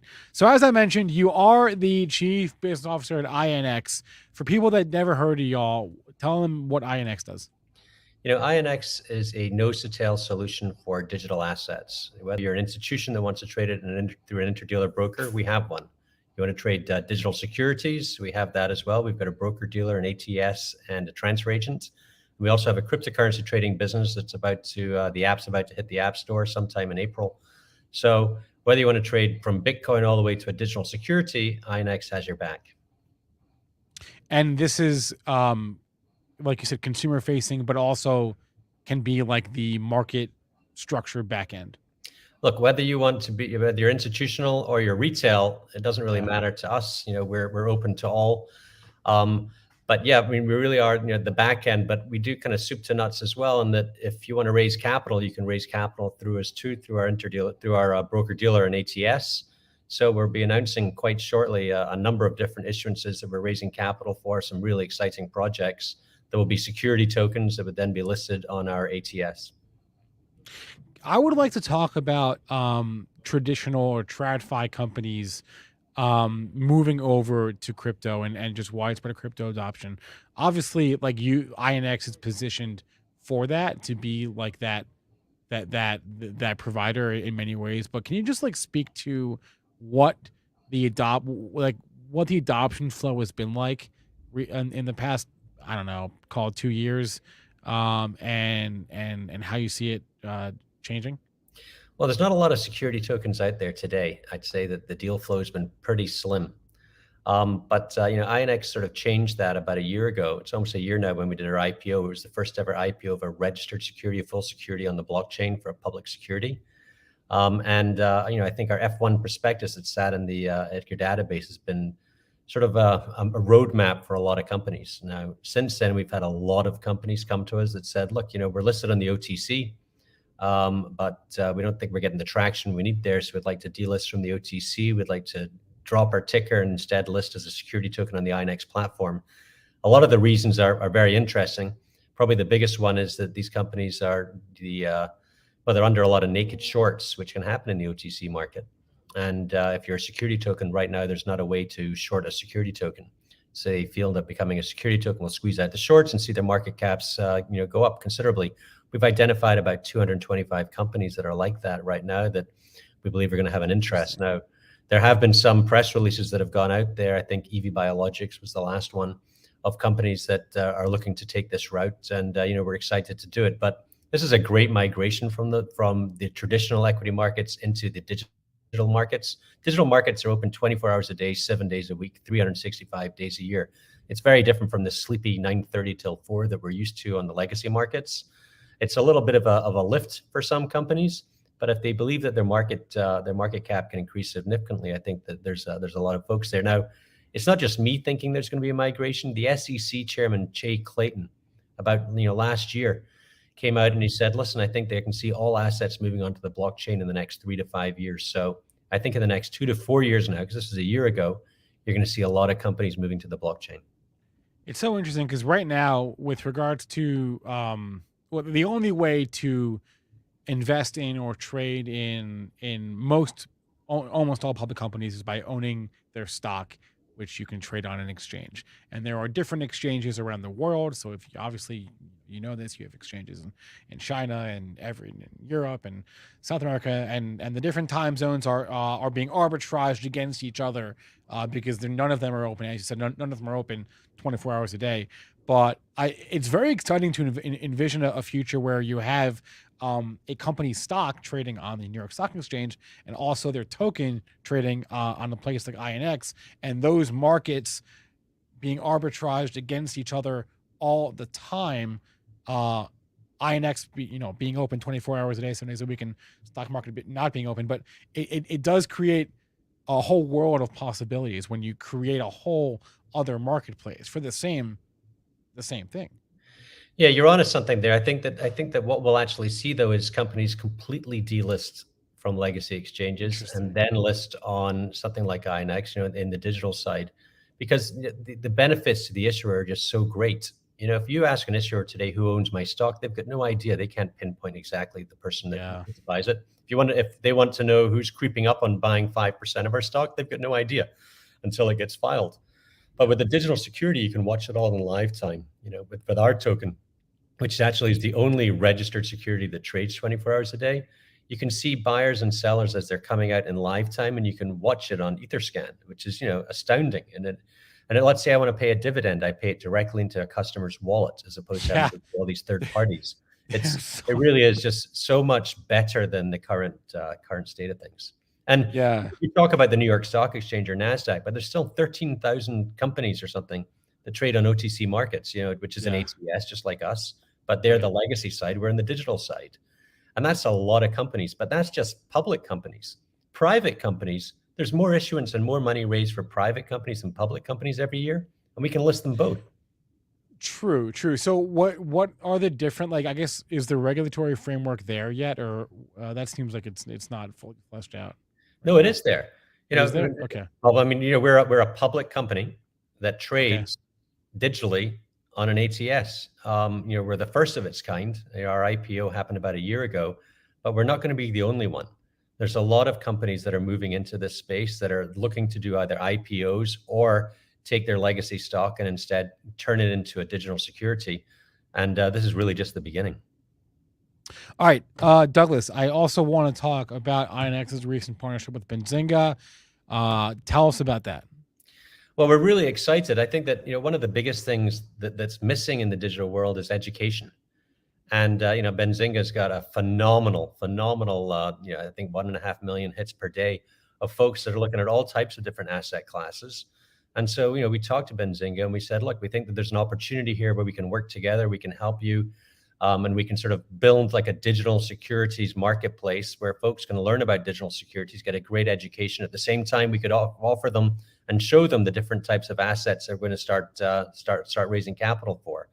And obviously, you can go after the number of people that already own security tokens, but that's a very, very small percentage of the population. Whereas if we go after the folks that trade crypto, that trade legacy assets, well, Benzinga's, it's the kind of person that, or the kind of a marketplace we want to go to and say, look, let's partner together, let's work together. It seems like it's a twofold challenge, right? Because you want to convince companies and securities to list and issue tokens, and you also have to increase the other side of that market. You have to increase the investors to go over there as well. But we are in what inning would you say we're in right now, to go to a sports metaphor, in terms of this type of adoption? I'd say we've just walked onto the field. I'd say that the rules are in place, the umpires are standing there. Okay, the game hasn't even started yet. Wow, we're early. Holy cow. It really is early. When you think about the market cap for security tokens, it's de minimis, maybe a couple of $1 billion. When you think of the market cap for legacy assets, what, 115 trillion for equities, 120 trillion for fixed income. And that's without us adding in commodities and currencies. And we all know the most exciting thing is, that the executive order that came out from Biden just, 2 weeks ago, really said that, I think there was always people that said, Bitcoin will get banned or crypto's not for the future. But what President Biden essentially has said is it is going to be the future. It's going to be enshrined into U.S. law. We're going to make it so it's regulated in a much tougher way. And you know what happens when the regulators come in? You squeeze out the bad actors, but in comes Fidelity. And in comes Morgan Stanley and Goldman Sachs and all these large institutions. And when the large institutions come into play, adoption starts to blow up. Interesting question here from MDK. I'm sure, or maybe I'll let you address it, but it would seem like in a vacuum, there are fewer costs to list a security token on an Ionx than there would be to list on an exchange. But the one cost that does come to mind is the mining of the token. So can you speak to how that compares to the traditional cost? Well, certainly. Well, we don't mine the tokens. The tokens we print. So what we do is we do ERC 1404 tokens on the Ethereum blockchain. So the mining isn't there. Rather, the issuer comes to us and says, look, I want to mine, I want you to print up 200 million tokens. And then we sell these 200 million tokens through a very regulated process after going through considerable KYC and AML, not just for the issuer, but also for everyone that purchases it. We add them to a whitelist. Once we have that whitelist and they've had their tokens distributed to them, they hold them on their own wallets. Then we allow them to trade them on our ATS. So it's a very closed system because it has to be, because we're dealing with regulated assets here, but there's no mining. And in that answer, you dropped a couple of regulatory jargon terms. You dropped KYC, know your customer, and AML, anti-money laundering. So there is some protection here. Well, I'd say there's protection, but there's a number of different protections. When you buy stock today and you keep it at Morgan Stanley, well, when you join Morgan Stanley in the first place, you've got to go through KYC, AML. You have to tell them who you are. You have to prove who you are. Maybe a utility bill, a bank statement, and a government's ID. The same thing if you want to trade on our platform as well. The difference is if you buy stock through Morgan Stanley, it's held in your name by Morgan Stanley. When you buy a security token through Ionx, it's held in your name and you hold it in your wallet. Now that's your electronic wallet. And let's say you lose your wallet. Well, that's not a problem. It's always been a problem if you lose your wallet and it's got Bitcoin in it or Ethereum or a cryptocurrency. With an ERC 1404 token, if you lose your wallet, we can revoke from that lost wallet, reissue it to a new wallet, because you can't lose your 401k in a boating accident. But let's say someone hacks your wallet, and we hear about this all the time, people hacking wallets. If someone hacks your wallet, the ERC 1404 token looks up to the blockchain and says, hold on, is the wallet I'm moving to whitelisted? Because if it's not, I refuse to move. And so you've got a number of different protections that come into place, but also we kind of upend the whole view of custody. And I think that anyone under 30 years old doesn't worry about custody as much as anyone over 30, because everyone under 30 is using Robinhood right now. They think about custody as being in their phone. When someone buys an NFT, they custody it on their MetaMask wallet on their phone. And it's going to be the same thing for securities, we believe, in the future. This is fascinating stuff. Ionx seems to have made more headwind in terms of facilitating crypto adoption among the TradFi space than a lot of other companies that I know of. So very excited about the partnership. Very excited to watch the company. Douglas Borthwick is a chief business officer at Ionx. And when's the app launching? We're looking at mid-April. So what's that? Okay. That's about 30 days. Yeah, about a month away. And then we'll get the Ionx Crypto Mobile. We'll have to have you back on when that comes out. Super. I'd love to be back on. Thank you very much. Douglas Borthwick, pleasure. Have a great rest of your day, man. You too. Thank you very much. Thanks for having me. All righty. All right. Let's do a couple things before we bring on our next guest. Number one, smash that like button, please, and thank you. Smash it. It's free. It is free. Actually, this other thing I wanted to do, let's save that for after, Jake. There was a thing we forgot to do on Friday, Aaron. Oh, no. We forgot to do the Benzinga stock market madness bracket. Oh, right. But that's okay. We missed round one. Well, actually, I did round one on my own, but y'all didn't. We didn't do it on the show. We're going to do round two today. We'll do it after our next guest, Jake Wujastyk, co-founder of TrendSpider. Jake says that our platform is not letting him share his screen. What's that about? What's up with that? Maybe try just closing the browser and reopening, Jake. Shelly says that my clothes are funny today and they're confusing the markets. I have a black t-shirt on. Speaking of clothes, someone in the chat just said something about on. That's Sharon's. We will be getting Sharon on the show this week. Pick. I think Friday. All right. I think on Friday. All right, well, we work on getting Jake back. Let us know in the chat what stocks y'all are watching, what stocks y'all are trading. I'm just keeping my eye on the overall market. Of course, we were ripping when we started the show, and then we had some Powell comments. Not exactly sure what he said, but the markets... Lord only knows what he said. Did not like it. If you want to go through that whole transcript, guys, whoever clicked on my link in the chat, let me know what he said there. You know what the big winner today is, Aaron? It's Dave. Dave and Buster's? No, Oh. the other Dave. The bank? It is confusing why Dave, ticker DAVE, is not Dave and Buster's. Can they trade? Can they trade tickers? That makes no sense. Dave is it's like a mobile bank, right? It's like it's a neobank. But okay, so I want to talk about that because obviously Spencer, you're bullish SoFi, you're a shareholder. I saw a commercial for another SoFi-esque bank. Aspiration Chime. No. I forget what it was called, but Russell Westbrook was in the commercial. Russell Westbrook during the basketball games commercial. I don't know. Something with a V, like Vana. I don't know. Wait, let's bring Jake on, see if we could troubleshoot on the fly. Hey, Jake. Oh, wait. Hey. I think we're good. Yeah, I don't know what I did there, but I think this should work. I think we're good. Excellent. All right. We're bringing, yes, I see the charts. You do? Awesome. You do? Yep. All right. How we doing, man? How was your weekend? It was good. How's yours?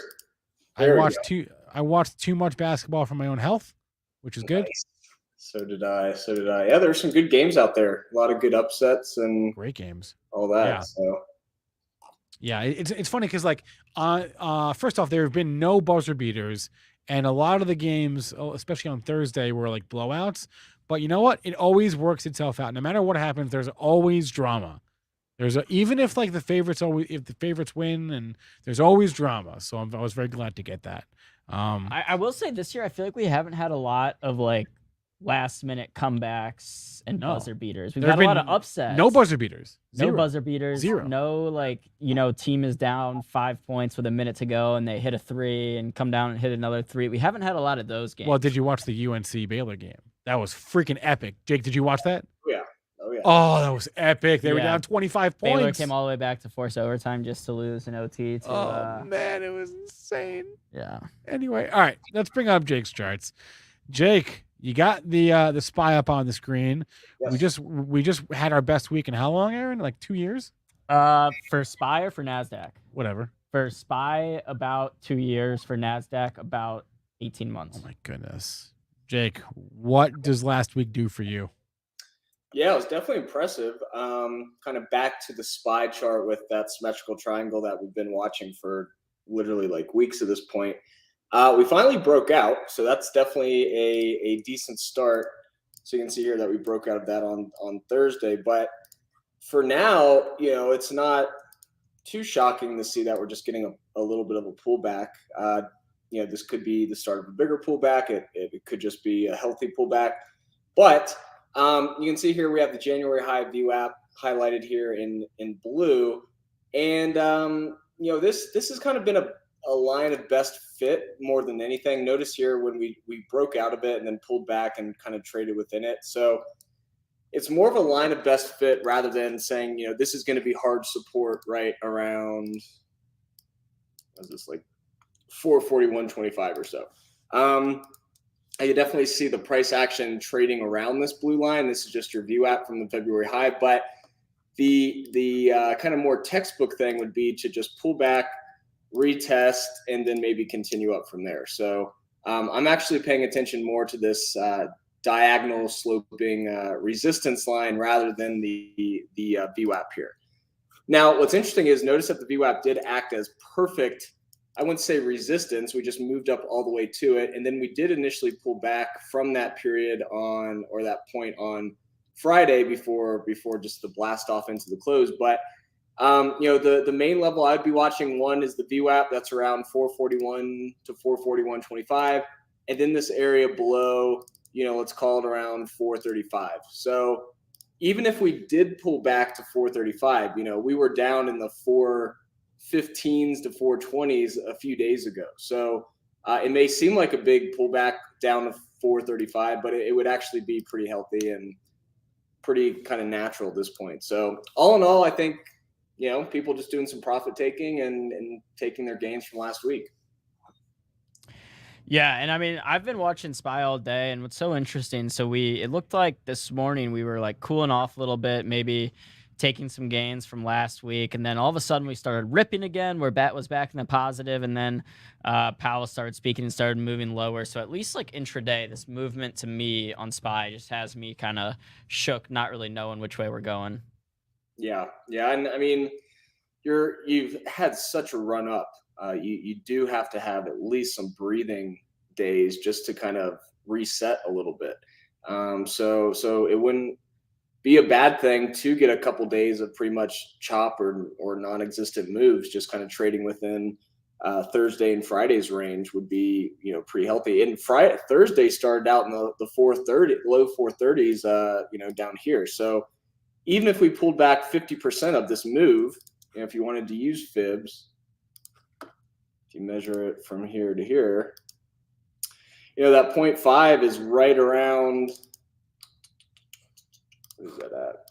It's like 431. So that would just be a 50% retrace from that move over the last 5 days. And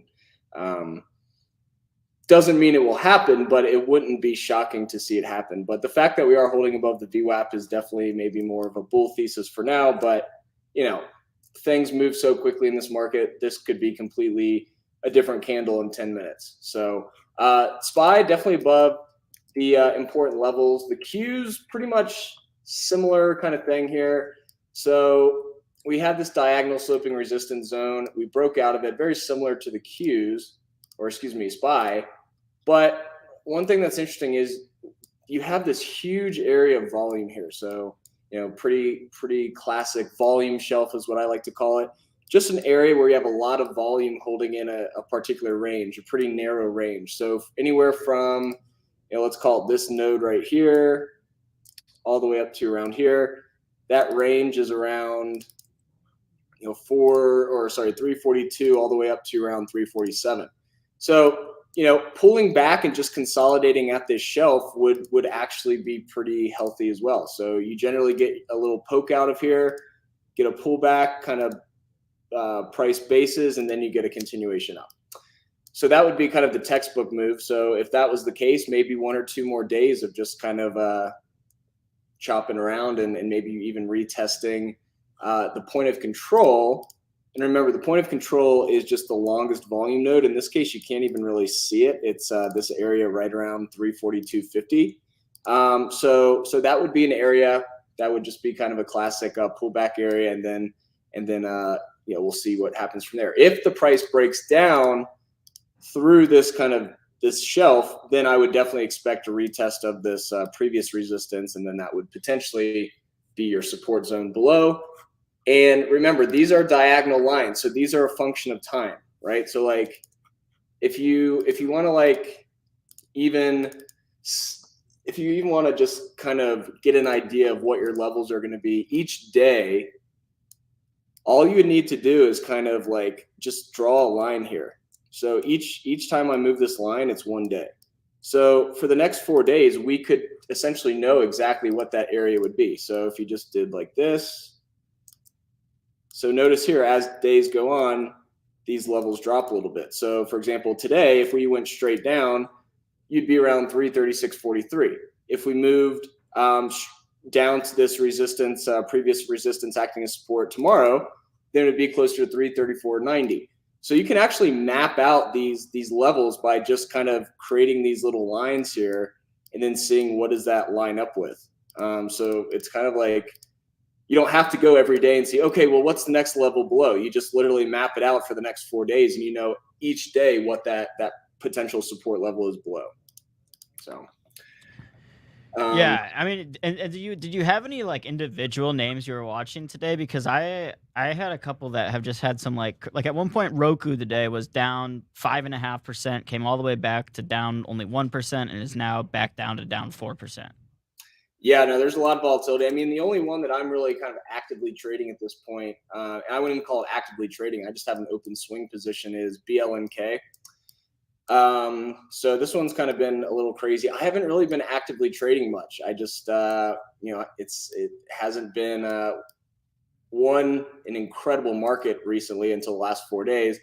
So I've just really been holding this BLNK. I think I'm right back to break even now. Had a decent little gain this morning, but my main target here on BLNK is this VWAP above around $30. But this got rejected exactly where you'd expect, right at this previous resistance, kind of intraday move up, then a pullback. And then your volume shelf, should act as a potential base for price once again. And that would be around, let's say, 23.50, 24, give or take a few cents. So that's one that I'm watching. I do like the monthly setup here. So we are getting kind of close to those monthly charts being relevant again. So this is kind of what I'm seeing, at least on the monthly chart for BLNK, just this pretty big bull flag here. You got a higher low on this month. So that's kind of why it's a swing position for me. I'm just not a day trader. I don't have the time, and I just don't really, it's just not my style. So, when I'm looking at a setup, I'm looking at the daily, the weekly, the monthly. So BLNK, I definitely like that kind of monthly bull flag. GE is another one that I like. I have a small position in an options contract for June 110s. And it's pretty far out of the money, but this thing can move very quickly. I mean, if you look at the wick 2 months ago, in January, this thing hit 103.50. So, we could even get there by the end of the month. I mean, look at these wicks. These are very volatile months. And you can see here, you just kind of have this monthly flag forming. Now, one thing that I would mention is if you anchor the volume by price, meaning, let's see where all this volume has been distributed since COVID, you'll see this supply zone above, right around here, 103, 104, that almost lines up perfectly with this resistance above. So, definitely not something that I plan on holding all the way up to 110, but this thing can have, a 5-6% move in a day, and that would probably be pretty good for these contracts. The only problem is this thing has pretty much stayed flat over the last few days, while the VIX has absolutely tanked, which has killed some of the premium. Your PayPals, your Rokus, they held their premium pretty well because they were also having really big moves. But if you have the VIX tanking and you have a stock where the spot price isn't moving at all, you're definitely going to feel it, especially on contracts a little further out of the money. So yeah, for now, these are the two kind of main ones I'm watching. And then I always just keep an eye on IWM, QQQ, SPY. IWM is also kind of like on the longer term side of things. You can see here, and I know I've showed this chart before, but I mean, if going back 20 years on the monthly chart, you're literally just retesting this previous resistance zone that is now acting as potential support. So you've had multiple times, along the way here where price has respected this area. We finally broke out of it in 2020, and now we're just kind of hanging out right at this level below. So if we can hold these areas on the monthly chart, that'd be something to consider. But it'd also be something to consider that you may just have a pretty kind of textbook bear flag trying to form here on the monthly as well. So there's just a lot of variables in the equation right now, which is kind of making it a little harder than usual. Trading is never easy, but when you've got a market that's got 5 or 6 things that can move it pretty heavily, then you've got a lot of variables that you need to pay attention to and kind of need to have some type of news source up when you're looking at the markets. Yeah, and so right now, Jake, just how much, are you holding more cash than you typically would as far as just like allocation of your portfolio, or how are you dealing with these markets? For BLNK, I've got a decent position. I've got a little cash, but for the most part, BLNK is kind of the one thing that I'm holding. And then the GE options, not a huge position, but I think it just completely depends on your time frame, right? Like, I'm not someone who's day trading going to cash every afternoon. I kind of have these longer term swings. So I do have some cash, but I am relatively deployed. I mean, if you look at the SPY and you look at the weekly chart, you're really going to have a massive move to the downside to kind of invalidate this potential reversal here.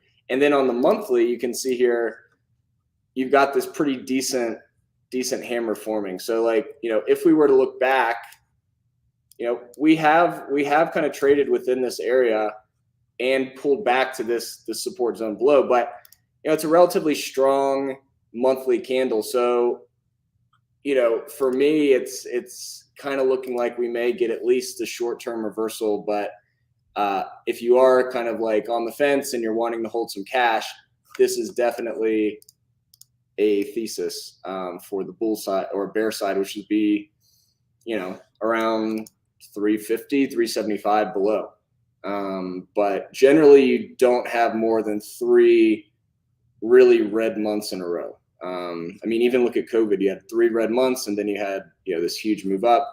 Back in 2011, 2012, you had 5 red months down. But you generally don't have multiple consecutive months. And on top of that, for the S&P 500, you're going into a pretty strong time of the year. So, even since 1993, April has a 79% win rate, so April is the strongest month of the year as far as win rates go, meaning April closes higher than the previous month. If you go back since 2009, going back pretty much since the financial crisis bottomed and the market bottomed during that period, April has a 92% win rate. So not only do you have a decent candle forming here on the monthly chart, you're also going into a strong time of the year historically. And some people say, well, yeah, not every year does the Fed talk about raising rates. That's true, but you have had other times where the Fed's been talking about rates at this point, and you've had moves to the upside. So that thesis kind of makes me a little more bull bias at the current time. But if somebody did want to hold some cash, I definitely understand that thesis. Yeah, I don't know. I have no clue. Obviously, I don't have a crystal ball, what the market's going to do. But I'm with you, where at least, last week to me felt not just some sort of dead cat bounce or something. You don't have that strength unless there are really buyers out there, right? It wasn't like we just had 3% green day on the SPY. We had 4 consecutive days of the SPY finishing up more than 1%. So I saw that as a bullish reversal sign, but obviously today's price action, not great so far. Wow, the SPY's really dumped in the past 30 minutes, now down 0.8%. When we started the show today, we were actually in the green, so we've moved down about a full percentage point on the SPY in the last hour. We'll see this afternoon if those buyers come in or if the bears are in charge today. Yep, and kind of going back to that SPY chart, this area below would definitely be, let's call it 432 to 435 would definitely be a pretty logical area to pull back to. And that would just simply be a retest of the breakout point. So yeah, IWM is the last one, that I'd be keeping an eye on. And the thing that I'm looking at here is same thing. You've got this January high VWAP. I kind of created a zone because you've got areas here that have acted kind of as a zone rather than an exact level. And so for now, same thing. We closed above this area, the first time that we've done that since the start point. So that was definitely kind of a status quo change from what we've seen in the past. And so at this point, you're really just retesting this zone that acted as resistance multiple times over the last several months. So until that breaks, let's say 200 breaks to the downside again, this kind of just looks like a little bit of a pullback and reset in the market. 100% agreed. Yeah, I'm not out here today watching the price action being like, oh my God, but we're back to being in a bear market. No, I see it as kind of the opposite. I see this as a buying opportunity that I would expect. This is just my prediction that strength we saw last week comes back at some point this week, whether that means it's this afternoon or tomorrow or Wednesday, who knows? But that strength was undeniable. There were so many buyers. You looked at like the buy, sell, and balances at market close each day. Whatever metric you want to look at, last week was very strong overall. Yep. And big moves, definitely have bigger, big moves up, have big moves to the downside. Just simple retracements, and that's and that simple fib retracement. You don't need to be a fib expert to recognize it. Essentially calls for a 50%. So if a stock moves up 10%, then a 5% drawdown before it starts moving up again. At the end of the day, you're still up 5% from that starting point when you had that first 10% move. So say SPY was up 5% last week, moves down 2.5%, starts moving up from there. That's just basic fib retracement that a lot of people kind of look for on the charts. Doesn't mean that it happens like that every time. But Jake, going back to the GE trade real quick, because I know we've talked about this before. When you have contracts in an asset like GE, which is not as volatile as a stock like Tesla or Roku or something, when you do get those movements, it actually spikes up the value of those contracts even more because the underlying IV isn't there to begin with. Are you looking for like some sort of catalyst here for GE, or are you looking just for more of a technical move? Mostly just a technical move. I mean, I think with the market being strong, GE had some like 4 or 5% moves, like here. I remember that, yeah, and it's like it's weird when you see GE up or down that much, but I didn't know if for some reason you were to believe that GE is going to be set to move more in the next coming months than it typically does. Not really. I mean, the main thing that I watch for is just that monthly chart. It's been pretty much range bound for like 4 months. So, generally you can get kind of a strong move either direction. I mean, what is today, the 21st? You still have 2 weeks of 2 trading weeks of price action left, or I guess a little less than 2 trading weeks. So, this candle could look, like this at the end of the month, or, we all of a sudden could be at 100. So for me, that's why I buy a lot of time. Like I'm buying the June, I got the June 110s. And so, like I said, I don't necessarily expect it to go to 110, but if I can get in, the 110s had like over 6,000 open interest.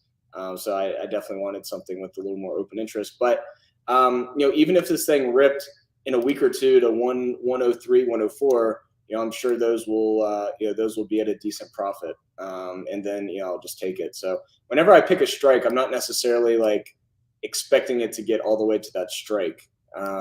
Just a strong move towards that price level. But yeah, this 4 months now in a row where you've pretty much, I mean, for the last 3 months, you pretty much hit the same low for the last 3 months. And then this month we slightly undercut it. So the close of this month will definitely be pretty important. But you're going to run into a ton of supply right at this 103 to 104. So that would probably be where I kind of call it. And if that happens by mid-April, another 4 weeks, then I think this will do pretty well. And the thing is, as I mentioned, the last 3 or 4 days, GE didn't really move much. And so the contracts kind of got hit because the VIX was tanking. And that's the thing, is like, you don't have to have a high implied volatility in a stock to worry about IV crush. You could have GE with a 35 IV, but if the volatility index is at 30 and you're in GE with a 35 IB, you could still get crushed, because then GE's implied volatility could go to 25. Right. Just because the VIX is getting crushed. So, IV can be relative, right? Like if GE had an IV of 80, that'd be like, whoa, what is going on here? Like that's kind of like an average for like Roku or something like that, where, GE, just because their IV isn't like ridiculously high doesn't mean it can't get those IV crushes when it stays pretty much flat and the volatility index takes a dive. So that's kind of what has happened over the last few days. But that's why I don't buy, at least in this case, that's why I'm not buying, next month's expiration or even the month after that. I'm giving myself a little time.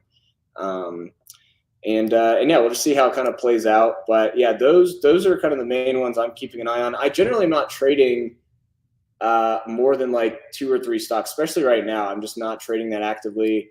With my son at home still and him crawling like crazy now, it's when he was a newborn, it was easy to just say, okay, well, he's nice and comfortable in his little bassinet for the next hour. It's like, you put him on the couch and he's comfortable for about 5 seconds, and you constantly have to watch him. So that's how old is Cuban now? 6 months or something? 9 months tomorrow. Wow, time flies. So that is, that's definitely a variable for me, at least, where it's just like, first thing in the morning, hard for me to be downstairs when he's just waking up. And, with the baby, anyone who's got a kid, let him sleep as long as possible. So, I do have some dad duties in the morning to help with, and it's not easy to get in front of the screen right at market open, because Denver, the market opens at 7:30. So you do kind of have that prime diaper changing wake up time for the baby. So, but I'm still trying to keep an eye on the markets as much as I can. And news is always something that affects the markets, but right now it's definitely just something you got to pay attention to a little more. And I also don't have access. I have access through Benzinga Pro on TrendSpider for news, but I just don't really not monitoring things as much as I was before. So, but all in all, the last week, if you were on the right side of some of these trades, I mean, that could have made your whole year. Oh man. Yeah, I got lucky last week. I was holding some was that last week or 2 weeks ago? I don't know. I was holding some BABA calls the day that BABA opened up like 25%. Oh wow. Yeah, so I made some good dough on those. But yeah, I mean, ultimately just had I also made a killing on some Netflix calls last week, because Netflix had a strong week last week. After some of these names to me have just gotten so beaten down that, like, you got to figure that when the market does come back in, these names have to come back up. Whether it's Netflix, something like Square, these names to me, I'm not saying like, oh, go out and like buy these while they're in this huge downtrend. No, I'm just saying when that reversal does come, a lot of times those stocks that have been beaten down 50, 60% will come back pretty quickly. Yep, exactly. And so I even saw somebody making a quote like on Twitter saying, do you remember the first 10 to 20% move in the S&P 500 once COVID bottomed? And I can't remember who it was, so sorry if I don't have their name to give them credit, but it's so true. Like, as long as you just kind of like can save your capital in your account and not completely blow it up in this type of chop, once we start trending, to the upside again, and you have generally a long bias, all you need is a few good trades, and you could really, turn things around if it's been a tough first couple months or first quarter. So, for me, let's say Netflix or any of these, they really need to get above like this VWAP to really kind of get out of this downtrend. I mean, if you're someone that looks at just moving averages as an overall trending indicator, you'd probably want to see the 20 days start to curl up a little bit. You'd probably want to see the 50 curl up, and then you can kind of tell, okay, we're maybe starting to trend a little bit to the upside. So if you are wanting to kind of gauge, okay, when would we consider this has reversed? When has the trend reversed? That's what really moving averages are for. If the 20, the 50, the 200 start to curl up again, then price action is kind of telling you that we're trending back to the upside. For now, we're still in a downtrend on all three. The 20, the 50, and the 200 SMAs are all still pointing down. So until those kind of curl back up, that's maybe when you want to change over to maybe more of a long bias. Where the price is above the 20. It'd be nice to see the price above the 50, and then the 50 would be able to curl up a little quicker that way, because then all those days start to become part of the calculation for the 50-day, and it starts to kind of curl it back up. So those would be kind of your gauges on when has the market really started to flip a little bit to more upside trend. Yeah, and I mean it's so funny because like a few weeks ago we were talking about it's like the exact opposite. Like this market is just it's just a market where you have to be selling these rips and not buying any of these dips, whatever. And then last week it was the exact opposite. It was buy all the dips. So we shall see. Like I said, I feel like this afternoon will be interesting to say the least in terms of do we see that strength coming back or do we just remain choppy? I don't, like you said, Jake, I don't really see it as that bad of a thing or that bad of a sign if we do just kind of remain choppy or retrace some of those gains from last week, as long as we don't, give up all of those. Yeah, I mean, as long as you're holding this previous low, then you're a step in the right direction. Once this low breaks, then you're probably going to have to flip. Yeah, then we're having a different conversation.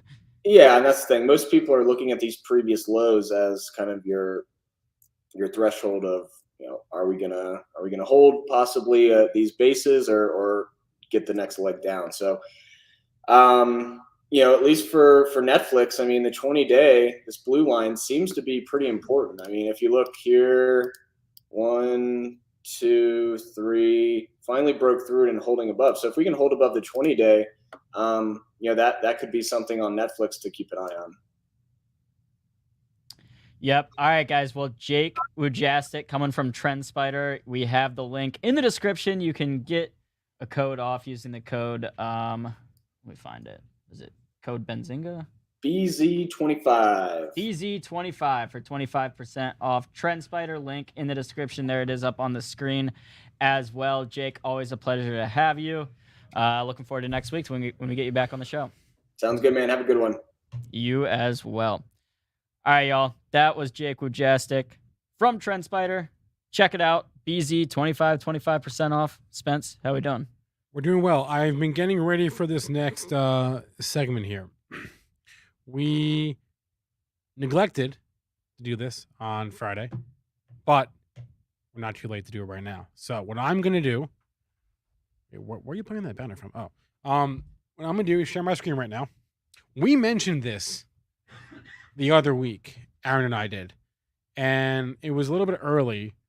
So we were like, all right, let's just put a pin on this and come back to it. And then we forgot to come back to it. But I'm going to share my screen right now. The screen that I'm sharing is benzinga.com/stock-market. I'm going to put the link up on the screen as well. benzinga.com/stock-market. This is Benzinga's stock market madness homepage. We're doing brackets for stocks, man. Let's do it. I have whoever made this. Yes. Why on God's green earth is Apple a 5 seed? Okay. Not here to talk about seeds, okay? Here to talk about the rules of the game. It says it right there. Vote which stock you are most bullish on before time runs out. In this case, you can see the second round ends tomorrow. Third round starts on Wednesday. The first round ended on Friday. The most bullish stock for each pairing at the end of the round advances to the next round. And it's basically just filling out a bracket, guys. So let's recap all of the matchups we neglected to vote on in round one. Tesla, let me back up. In the EV region, Tesla versus HYZN, that was a no contest. Tesla, the 1 seed. HYZN, I'm assuming the 16. No contest. Tesla with a rout. Here's an interesting one. The 8-9 matchup, which is always a toss-up, right? The 8-9 is always a toss-up. Li Auto with a slight upset. Actually, I don't know how much of an upset that is. Li Auto with the upset over Tech. Going to the 5-12. This is interesting. Mullen was a 5. Interesting call, Aaron. Mullen was a 5. Mullen demolished the first round matchup. WBX. Rivian with I guess I'm down with Rivian as a 4 seed. That seed makes sense to me. Rivian as a 4. I have to check what MVST is because I'm not. Microvast. Rivian destroyed Microvast. winning 2-1. EV Go as an 11 seed with the upset over the 6 PTRA, which is Proterra. EV Go advancing to play GM. GM versus Go EV. GM with the route there. MP Materials versus Fisker. Look at this one. Was this our tightest matchup of That the is first very close of the first 51 to round? 49%. This may have been the tightest matchup of the first round. MP Materials the favorite, but it was not to be. Fisker with the slight 10-7 upset. Ford versus Ncaa. I'm amazed Ncaa got 18% of the vote. 18% of y'all must be trolls is the only solution there. The only explanation there. Anyway, here we are. Round 2 in the EV region. Should we vote right now? Let's vote right now. Let's do it. Who do we got? Tesla versus Lee. Who do we got? Thinking Tesla? Thinking Tesla. Yeah. Tesla. Yeah. Yeah. I'm not even a huge Tesla guy, but we'll Come take on. that over Lee. Okay. Mullen, the stock of the month, versus Rivian. I'm going to go against recent trend here and go Rivian. I'm with you on that one. Oh, Whoa, wow. we are getting outvoted by a lot too little. Let's see how things shake out the rest of the day here. EV Go versus GM. GM, baby. Give me the company that can actually make cars here. Okay. Same thing with Ford and Fisker. Give me Ford. Give me a company that knows how to make cars. All right. All right, that's where we are in the EV region. Again, I am on benzinga.com/stock-market. That's where you want to go to fill out this bracket yourself. Let's move on to the healthcare region.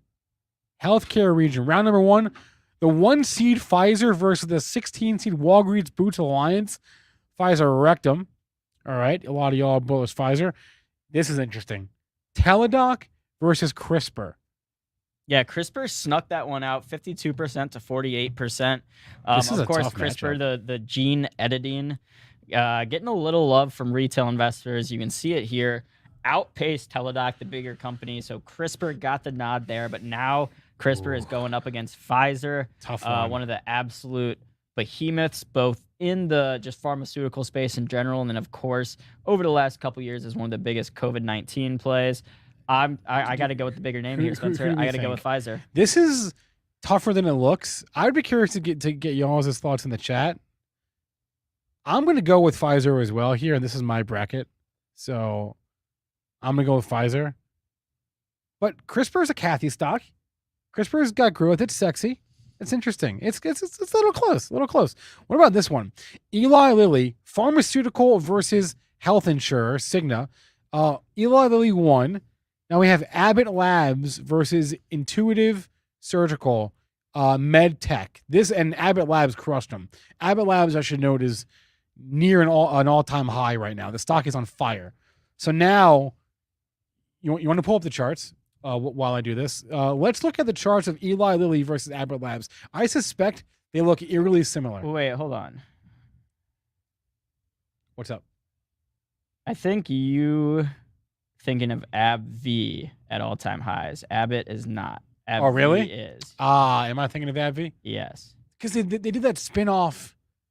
Ugh. Yes. All right, ABT, not all-time highs? No. Sorry. Yeah. Fake here, news from Spencer. All right, Abbott Labs. I'll pull up the charts. Thank you. So here we'll do. I need to see. And can you compare it to LLY, please? Yeah, Whoa. we'll go to a daily real quick.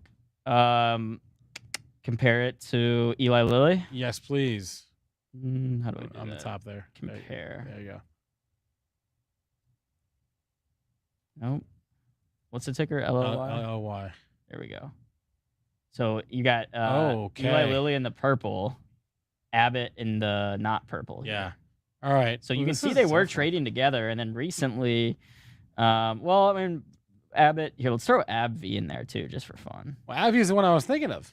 I know. There's blue. There's your AbbVie. All right.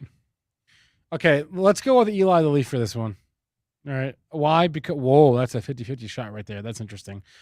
CVS versus Merck. Shouldn't Merck have been paired with Eli Lilly, CVS with Cigna? Merck is like all-time like one of the best. Is Merck an all-time high? Can you check that? No, I'm just saying like all time, like all time. Merck is like one of the best pharmaceutical stocks. Can you share your screen and look at Merck, please? Yeah, I bet you was doing pretty well. So anyway, CVS won that matchup, okay? And they play the winner of Johnson & Johnson versus Humana. Johnson & Johnson, the heavy favorite. Johnson & Johnson won that round. So now we have CVS versus Johnson & Johnson. I'm going to go with Johnson & Johnson because they had the negative... all the negative press from the opioid settlement and the talcum powder, and I think that's all behind them. CVS has what I think is a headwind in that now that we're most of the way through COVID, I'm imagining that their foot traffic has gone way down. Because how many times? All right, I don't know about you, but when I got my vaccine, when I had COVID, when I was getting whatever. I was going to CVS while you had COVID. No, not when I had COVID, but sure. When you start to stock up on things and masks or whatever, you go to CVS. So I'm imagining that their foot traffic is way down now that we're coming out of the pandemic. I'm going to go with J&J, plus New Jersey company. So am I.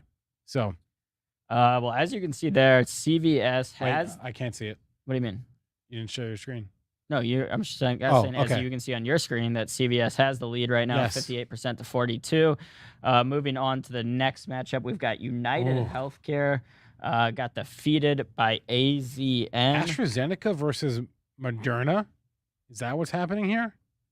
Who did Moderna beat? Hims. Moderna beat him. Okay. That was a no-brainer. This is an interesting one. This chart, wow, this is pretty remarkable. If you look at AstraZeneca versus Moderna, and you go back 52 weeks, they're almost identical from the start to the end. 52 weeks to today, AstraZeneca is up about 30%. Moderna is up 26%. But the paths they took to get there look wildly different. Moderna, as you all well know, is well off its all-time high. I'm going to go with AstraZeneca. Give me the 10-2 upset. Give me the company that has a track record of making drugs before the pandemic. Yeah, I got to go with Moderna here, Spencer. Any reason why? I mean, Moderna's been just lumped in as a COVID play, but my long-term bull case for Moderna has long been it's more than just a COVID play. Okay. What Moderna's doing, Moderna had been doing, developing this mRNA technology for years before COVID was a thing, and it wasn't just because they thought they could make a good vaccine for a viral disease like COVID. It was because they thought they could cure and alleviate symptoms of a bunch of different diseases with this mRNA technology, whether it's HIV/AIDS, whether it's different types of... That's been the bull case. Right. Yeah. So my bull case is unchanged. Okay. Moderna is more than just a COVID play. All right. And it's here to stay. Let's move on to the Wall Street Bets region. Here we have our first round matchup. I don't know if I agree with the seeding here. GameStop versus Robinhood. Maybe it's okay. Anyway, GameStop demolished Robinhood in that round. And they now play the winner of IronNet versus Peloton, which is Peloton. So who do we got here? GameStop or Peloton? Give me Peloton all day. Where are the games in this region being held? I think Michael Burry's house. Okay. I didn't know if maybe Steve Cohen was hosting them at Shea Stadium. No. Actually, it's Ken Griffin's house. Sorry. It's Ken Griffin. It's one of Ken Griffin's houses. Shea Stadium. Citi Field. Is that what it's called? Yeah. Citi Field. Give me Peloton all day. Give me the company that actually has a viable path forward. The Peloton bull thesis is very simple. Okay. One of two things. Either A, they get acquired at some kind of a premium, or B, they have another product that breaks through to the masses, just like the Peloton did. They can do it. They may not. They don't have to be a one trick pony. They can have another product that becomes huge, and if they do that, the stock is going to come back. So I'm not bullish, Peloton. Give me GameStop here. All right, Give fine. me GameStop here. All right. Give me the guy with the track record of doing this before, Ryan Cohen. All right, fair enough. All right, moving on. Virgin Galactic versus Clover Health. Yeah. And Virgin Galactic, that's a pretty... I have a feeling That's if a we big would have one. held this same vote a year ago, Clover Health would have absolutely smoked Virgin Galactic. Clover Health at the time, of course, one of Chamath's SPACs, was one of the most popular ticker on Wall Street Bets. Not just most popular SPACs, whatever. No, it was up there with GameStop, with AMC as one of the most talked about tickers, Clover Health. Just an ugly. Can you show us a chart? Yeah, let me pull it up on my Benzinga Pro. I mean, this thing was trading well above $10. Gotta click this button. There we go. You can see this spike up here. Over the summer, June 2021, we reached highs of $28. We're currently at $3.50. In the past few months, we have not even came close to trying to get back up to this $5-6 level. Since November, we've been trading below $5. The past month or so hasn't been terrible, Spencer. We've came from about $2 flat all the way back up to $3.50. So almost an 100% gain if you bought at the very bottom, February 23rd. The problem is a lot of people bought up here and not down there at $2. So I'm not bullish this company. I'm not really bearish either. I'm not going to short a company that's already down at $3.50. I'm just not in this company. Okay, so you would have agreed with Space, is what you're saying. I know. I feel very similarly about Space. Okay, I agree with you. But the Space won that matchup, okay, which I'm not totally surprised there because at least Space has the idea, the sexy idea of Space behind it, and they play the winner of this one. This may be my favorite matchup in the first round. Okay, Ncaa versus CEI. Yeah, and again, if we held this same vote a year ago, Ncaa would have crushed CEI. If you take both of these stocks and compare them to their all-time highs, CEI is down 99%. Ncaa is down 89% from its all-time high 22 years ago. So, CEI won the battle. I would have voted for Ncaa, but CEI won the battle. So now we have CEI versus Virgin Galactic. I get that this is the meme corner of the bracket, but do I have to pick a winner here? Can I just not vote? Can I abstain? You can abstain. If I had to own one of these stocks. Oh gosh, if I had to own one, it would be Virgin Galactic. I don't know why. No, I don't want to own any of them. I think mine would be a CEI. I think I'd rather own CEI. Fine. I'm voting CEI. Oh wow, that's not even close. 94%. 94%. Yeah, people don't like the SPACs right now. No. The next one, I mean, here's interesting. Palantir, AMD. You had Palantir defeating Bed Bath. Yeah. And then you had AMD defeating BlackBerry. Wait, why is AMD a 14 seed? This has to be, come on, guys. Give me AMD all day, right? Yeah, AMD is the sleeper pick to win this whole Oh, for sure. This is this is UCLA getting in the first four last year.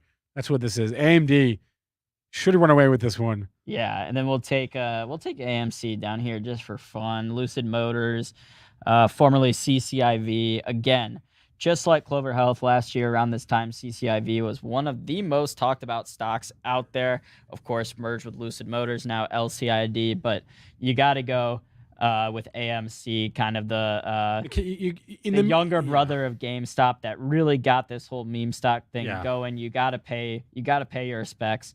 Gotta pick AMC here. Yeah, over Lucid. Yeah. All right, I'm with you. I'm with you on that one. Yep. Yep. So is the crowd. All right, last bracket here. This is the tech bracket. So we Apple as a 5 seed against Facebook a 4 seed. Well, Come on. Hold on. So we got Google versus Dropbox. That was a no contest. Google destroyed that one. Uber versus Lyft. This is interesting too. Look at that one. Uber won 70% to 30%. Yeah, I don't like either of those stocks, to be honest with you. I talked about it last week, but all right, Google versus Uber. I think we're going Google there. That's easy. Apple crushing Adobe. Meta not crushing PayPal. That is interesting. Yeah, Meta and PayPal, both stocks that have just gotten absolutely beaten down the past 6 months or so. So seeing Facebook squeak that out, I'm not surprised. It's kind of just at that point name recognition. We're going with Apple though, right? Against Facebook, Yeah. all day, every so day. so is the crowd. IBM versus Airbnb, old tech, value tech versus the company that invented an industry. I'm going to Airbnb is what I would have gone with. Airbnb won. Microsoft versus Twitter, that was no contest. Microsoft destroyed. Now we have Airbnb versus Microsoft. Now you guys know I own Airbnb. I'm inclined to vote for them for that reason. Airbnb is the fact that they made it through the pandemic.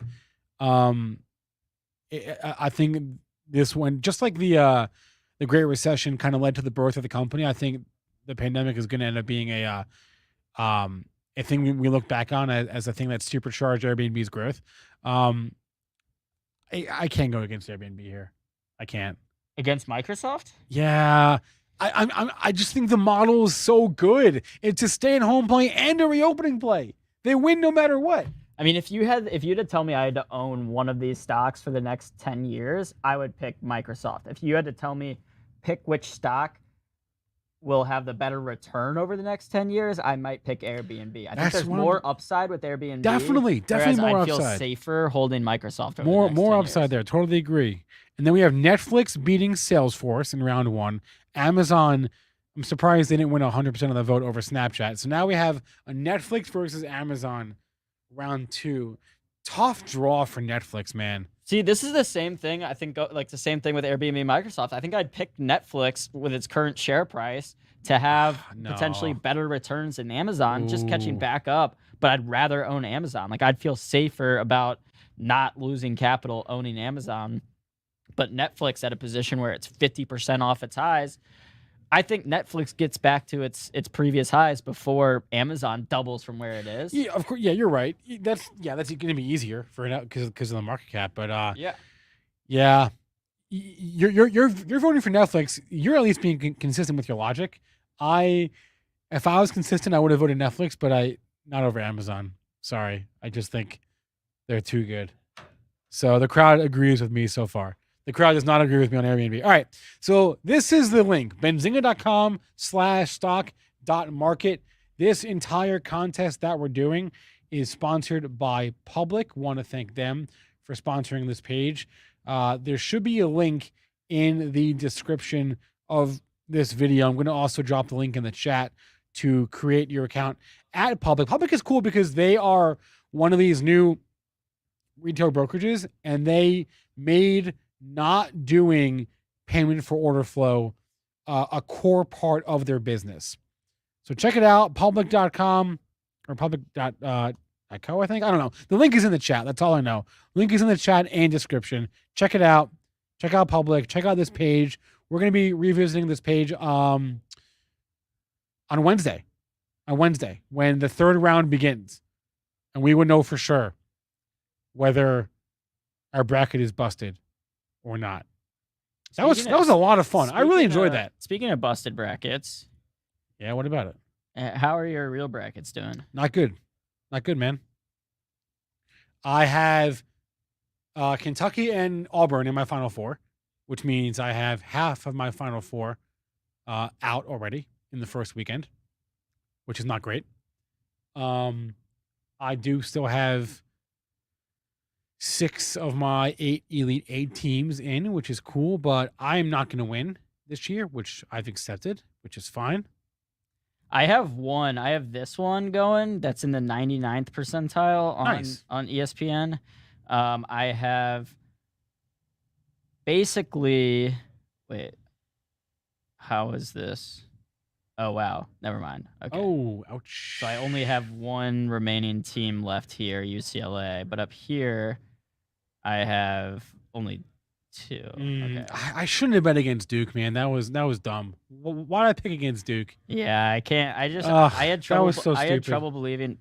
But wow, look on this side of the bracket. I had this whole bracket exactly right. Yeah. Hard to do. Yeah. That's very impressive, man. You got the whole bracket right. On this So far. side, on this one corner. Over here, obviously not, because I had Ohio State going. Over here, not so much. Iowa, Auburn. Over here, UCLA, Kentucky. Man, the SEC has just been very disappointing in this tournament. Of course, so was the Big Ten. you still have Arkansas, but you have, well, I mean, Big Ten, you've got Michigan. And you got Purdue, and that's it. Yeah. SEC, you had Auburn, Kentucky. Out. Alabama. Alabama out. What other? Is that it for SEC? Because you got you had Arkansas. TCU? Tennessee. Oh, that's Big Tennessee. 12. No. Tennessee out. Tennessee out. Big 12 is probably so far the conference that's shown the best Absolutely. between Kansas, between Iowa State. Iowa State has looked very impressive. Yeah. Iowa State won 2 games last year, 2 basketball games I know. last year. They also won 2 games this weekend. You also have the Pac-12. Pac-12 still got Arizona and UCLA. Honestly, out of those teams, I think UCLA has looked more impressive. Arizona easily could have lost last night to TCU, which would have been a huge upset. Did you see that dunk? The Arizona guy? Yeah. Yeah. And did you see how regulation ended? Did you watch that? How regulation ended. Yeah. Arizona missed winning in regulation by 0.1 seconds. I did not see that. They turned the ball over on a sketchy non-call, and the dude literally ran down the court with the ball and dunked the ball as the buzzer sounded, and he was 0.1 seconds too late. They won the game anyway, but there were also a couple great dunks in that in the Auburn game. Jabari Smith had a poster dunk, and then he got postered on another one. Yeah, ACC done pretty well. UNC showing out. Who else? You got Duke. Yep. UNC. Yeah, UNC said Miami, obviously. While we're on the topic, shout out to my alma mater, University of Maryland. Hired Kevin Willard today as their head coach. I am bullish. I highly recommend you invest in Maryland basketball now. Buy low today because this team will pay dividends tomorrow. I'm bullish Maryland, bullish Kevin Willard. Go Terps. All right. On that note, we're done. We made it to the end of the show, and we had fun doing it. So we're going to do a full segment on Thursday's show, Aaron, because the first game is not until 7 p.m. Okay. So we're going to do a full segment with you, me, Chris Kachi, going through our picks on Thursday. So All right. that's going to be fun. So smash that like button for us. We'd appreciate that. Thanks to all of our guests today. Thanks to Jake Wujastyk. Jonah Lupton. Matt Hammond and Douglas Borthwick from Ionx. Guys, check out the link to the to the Fintwit 2020 Summit Extravaganza. The link is in the description of this video. I'm also going to put it on the screen one more time. Use that code BZYouTube20 to get 20% off. And remember what Jonah said.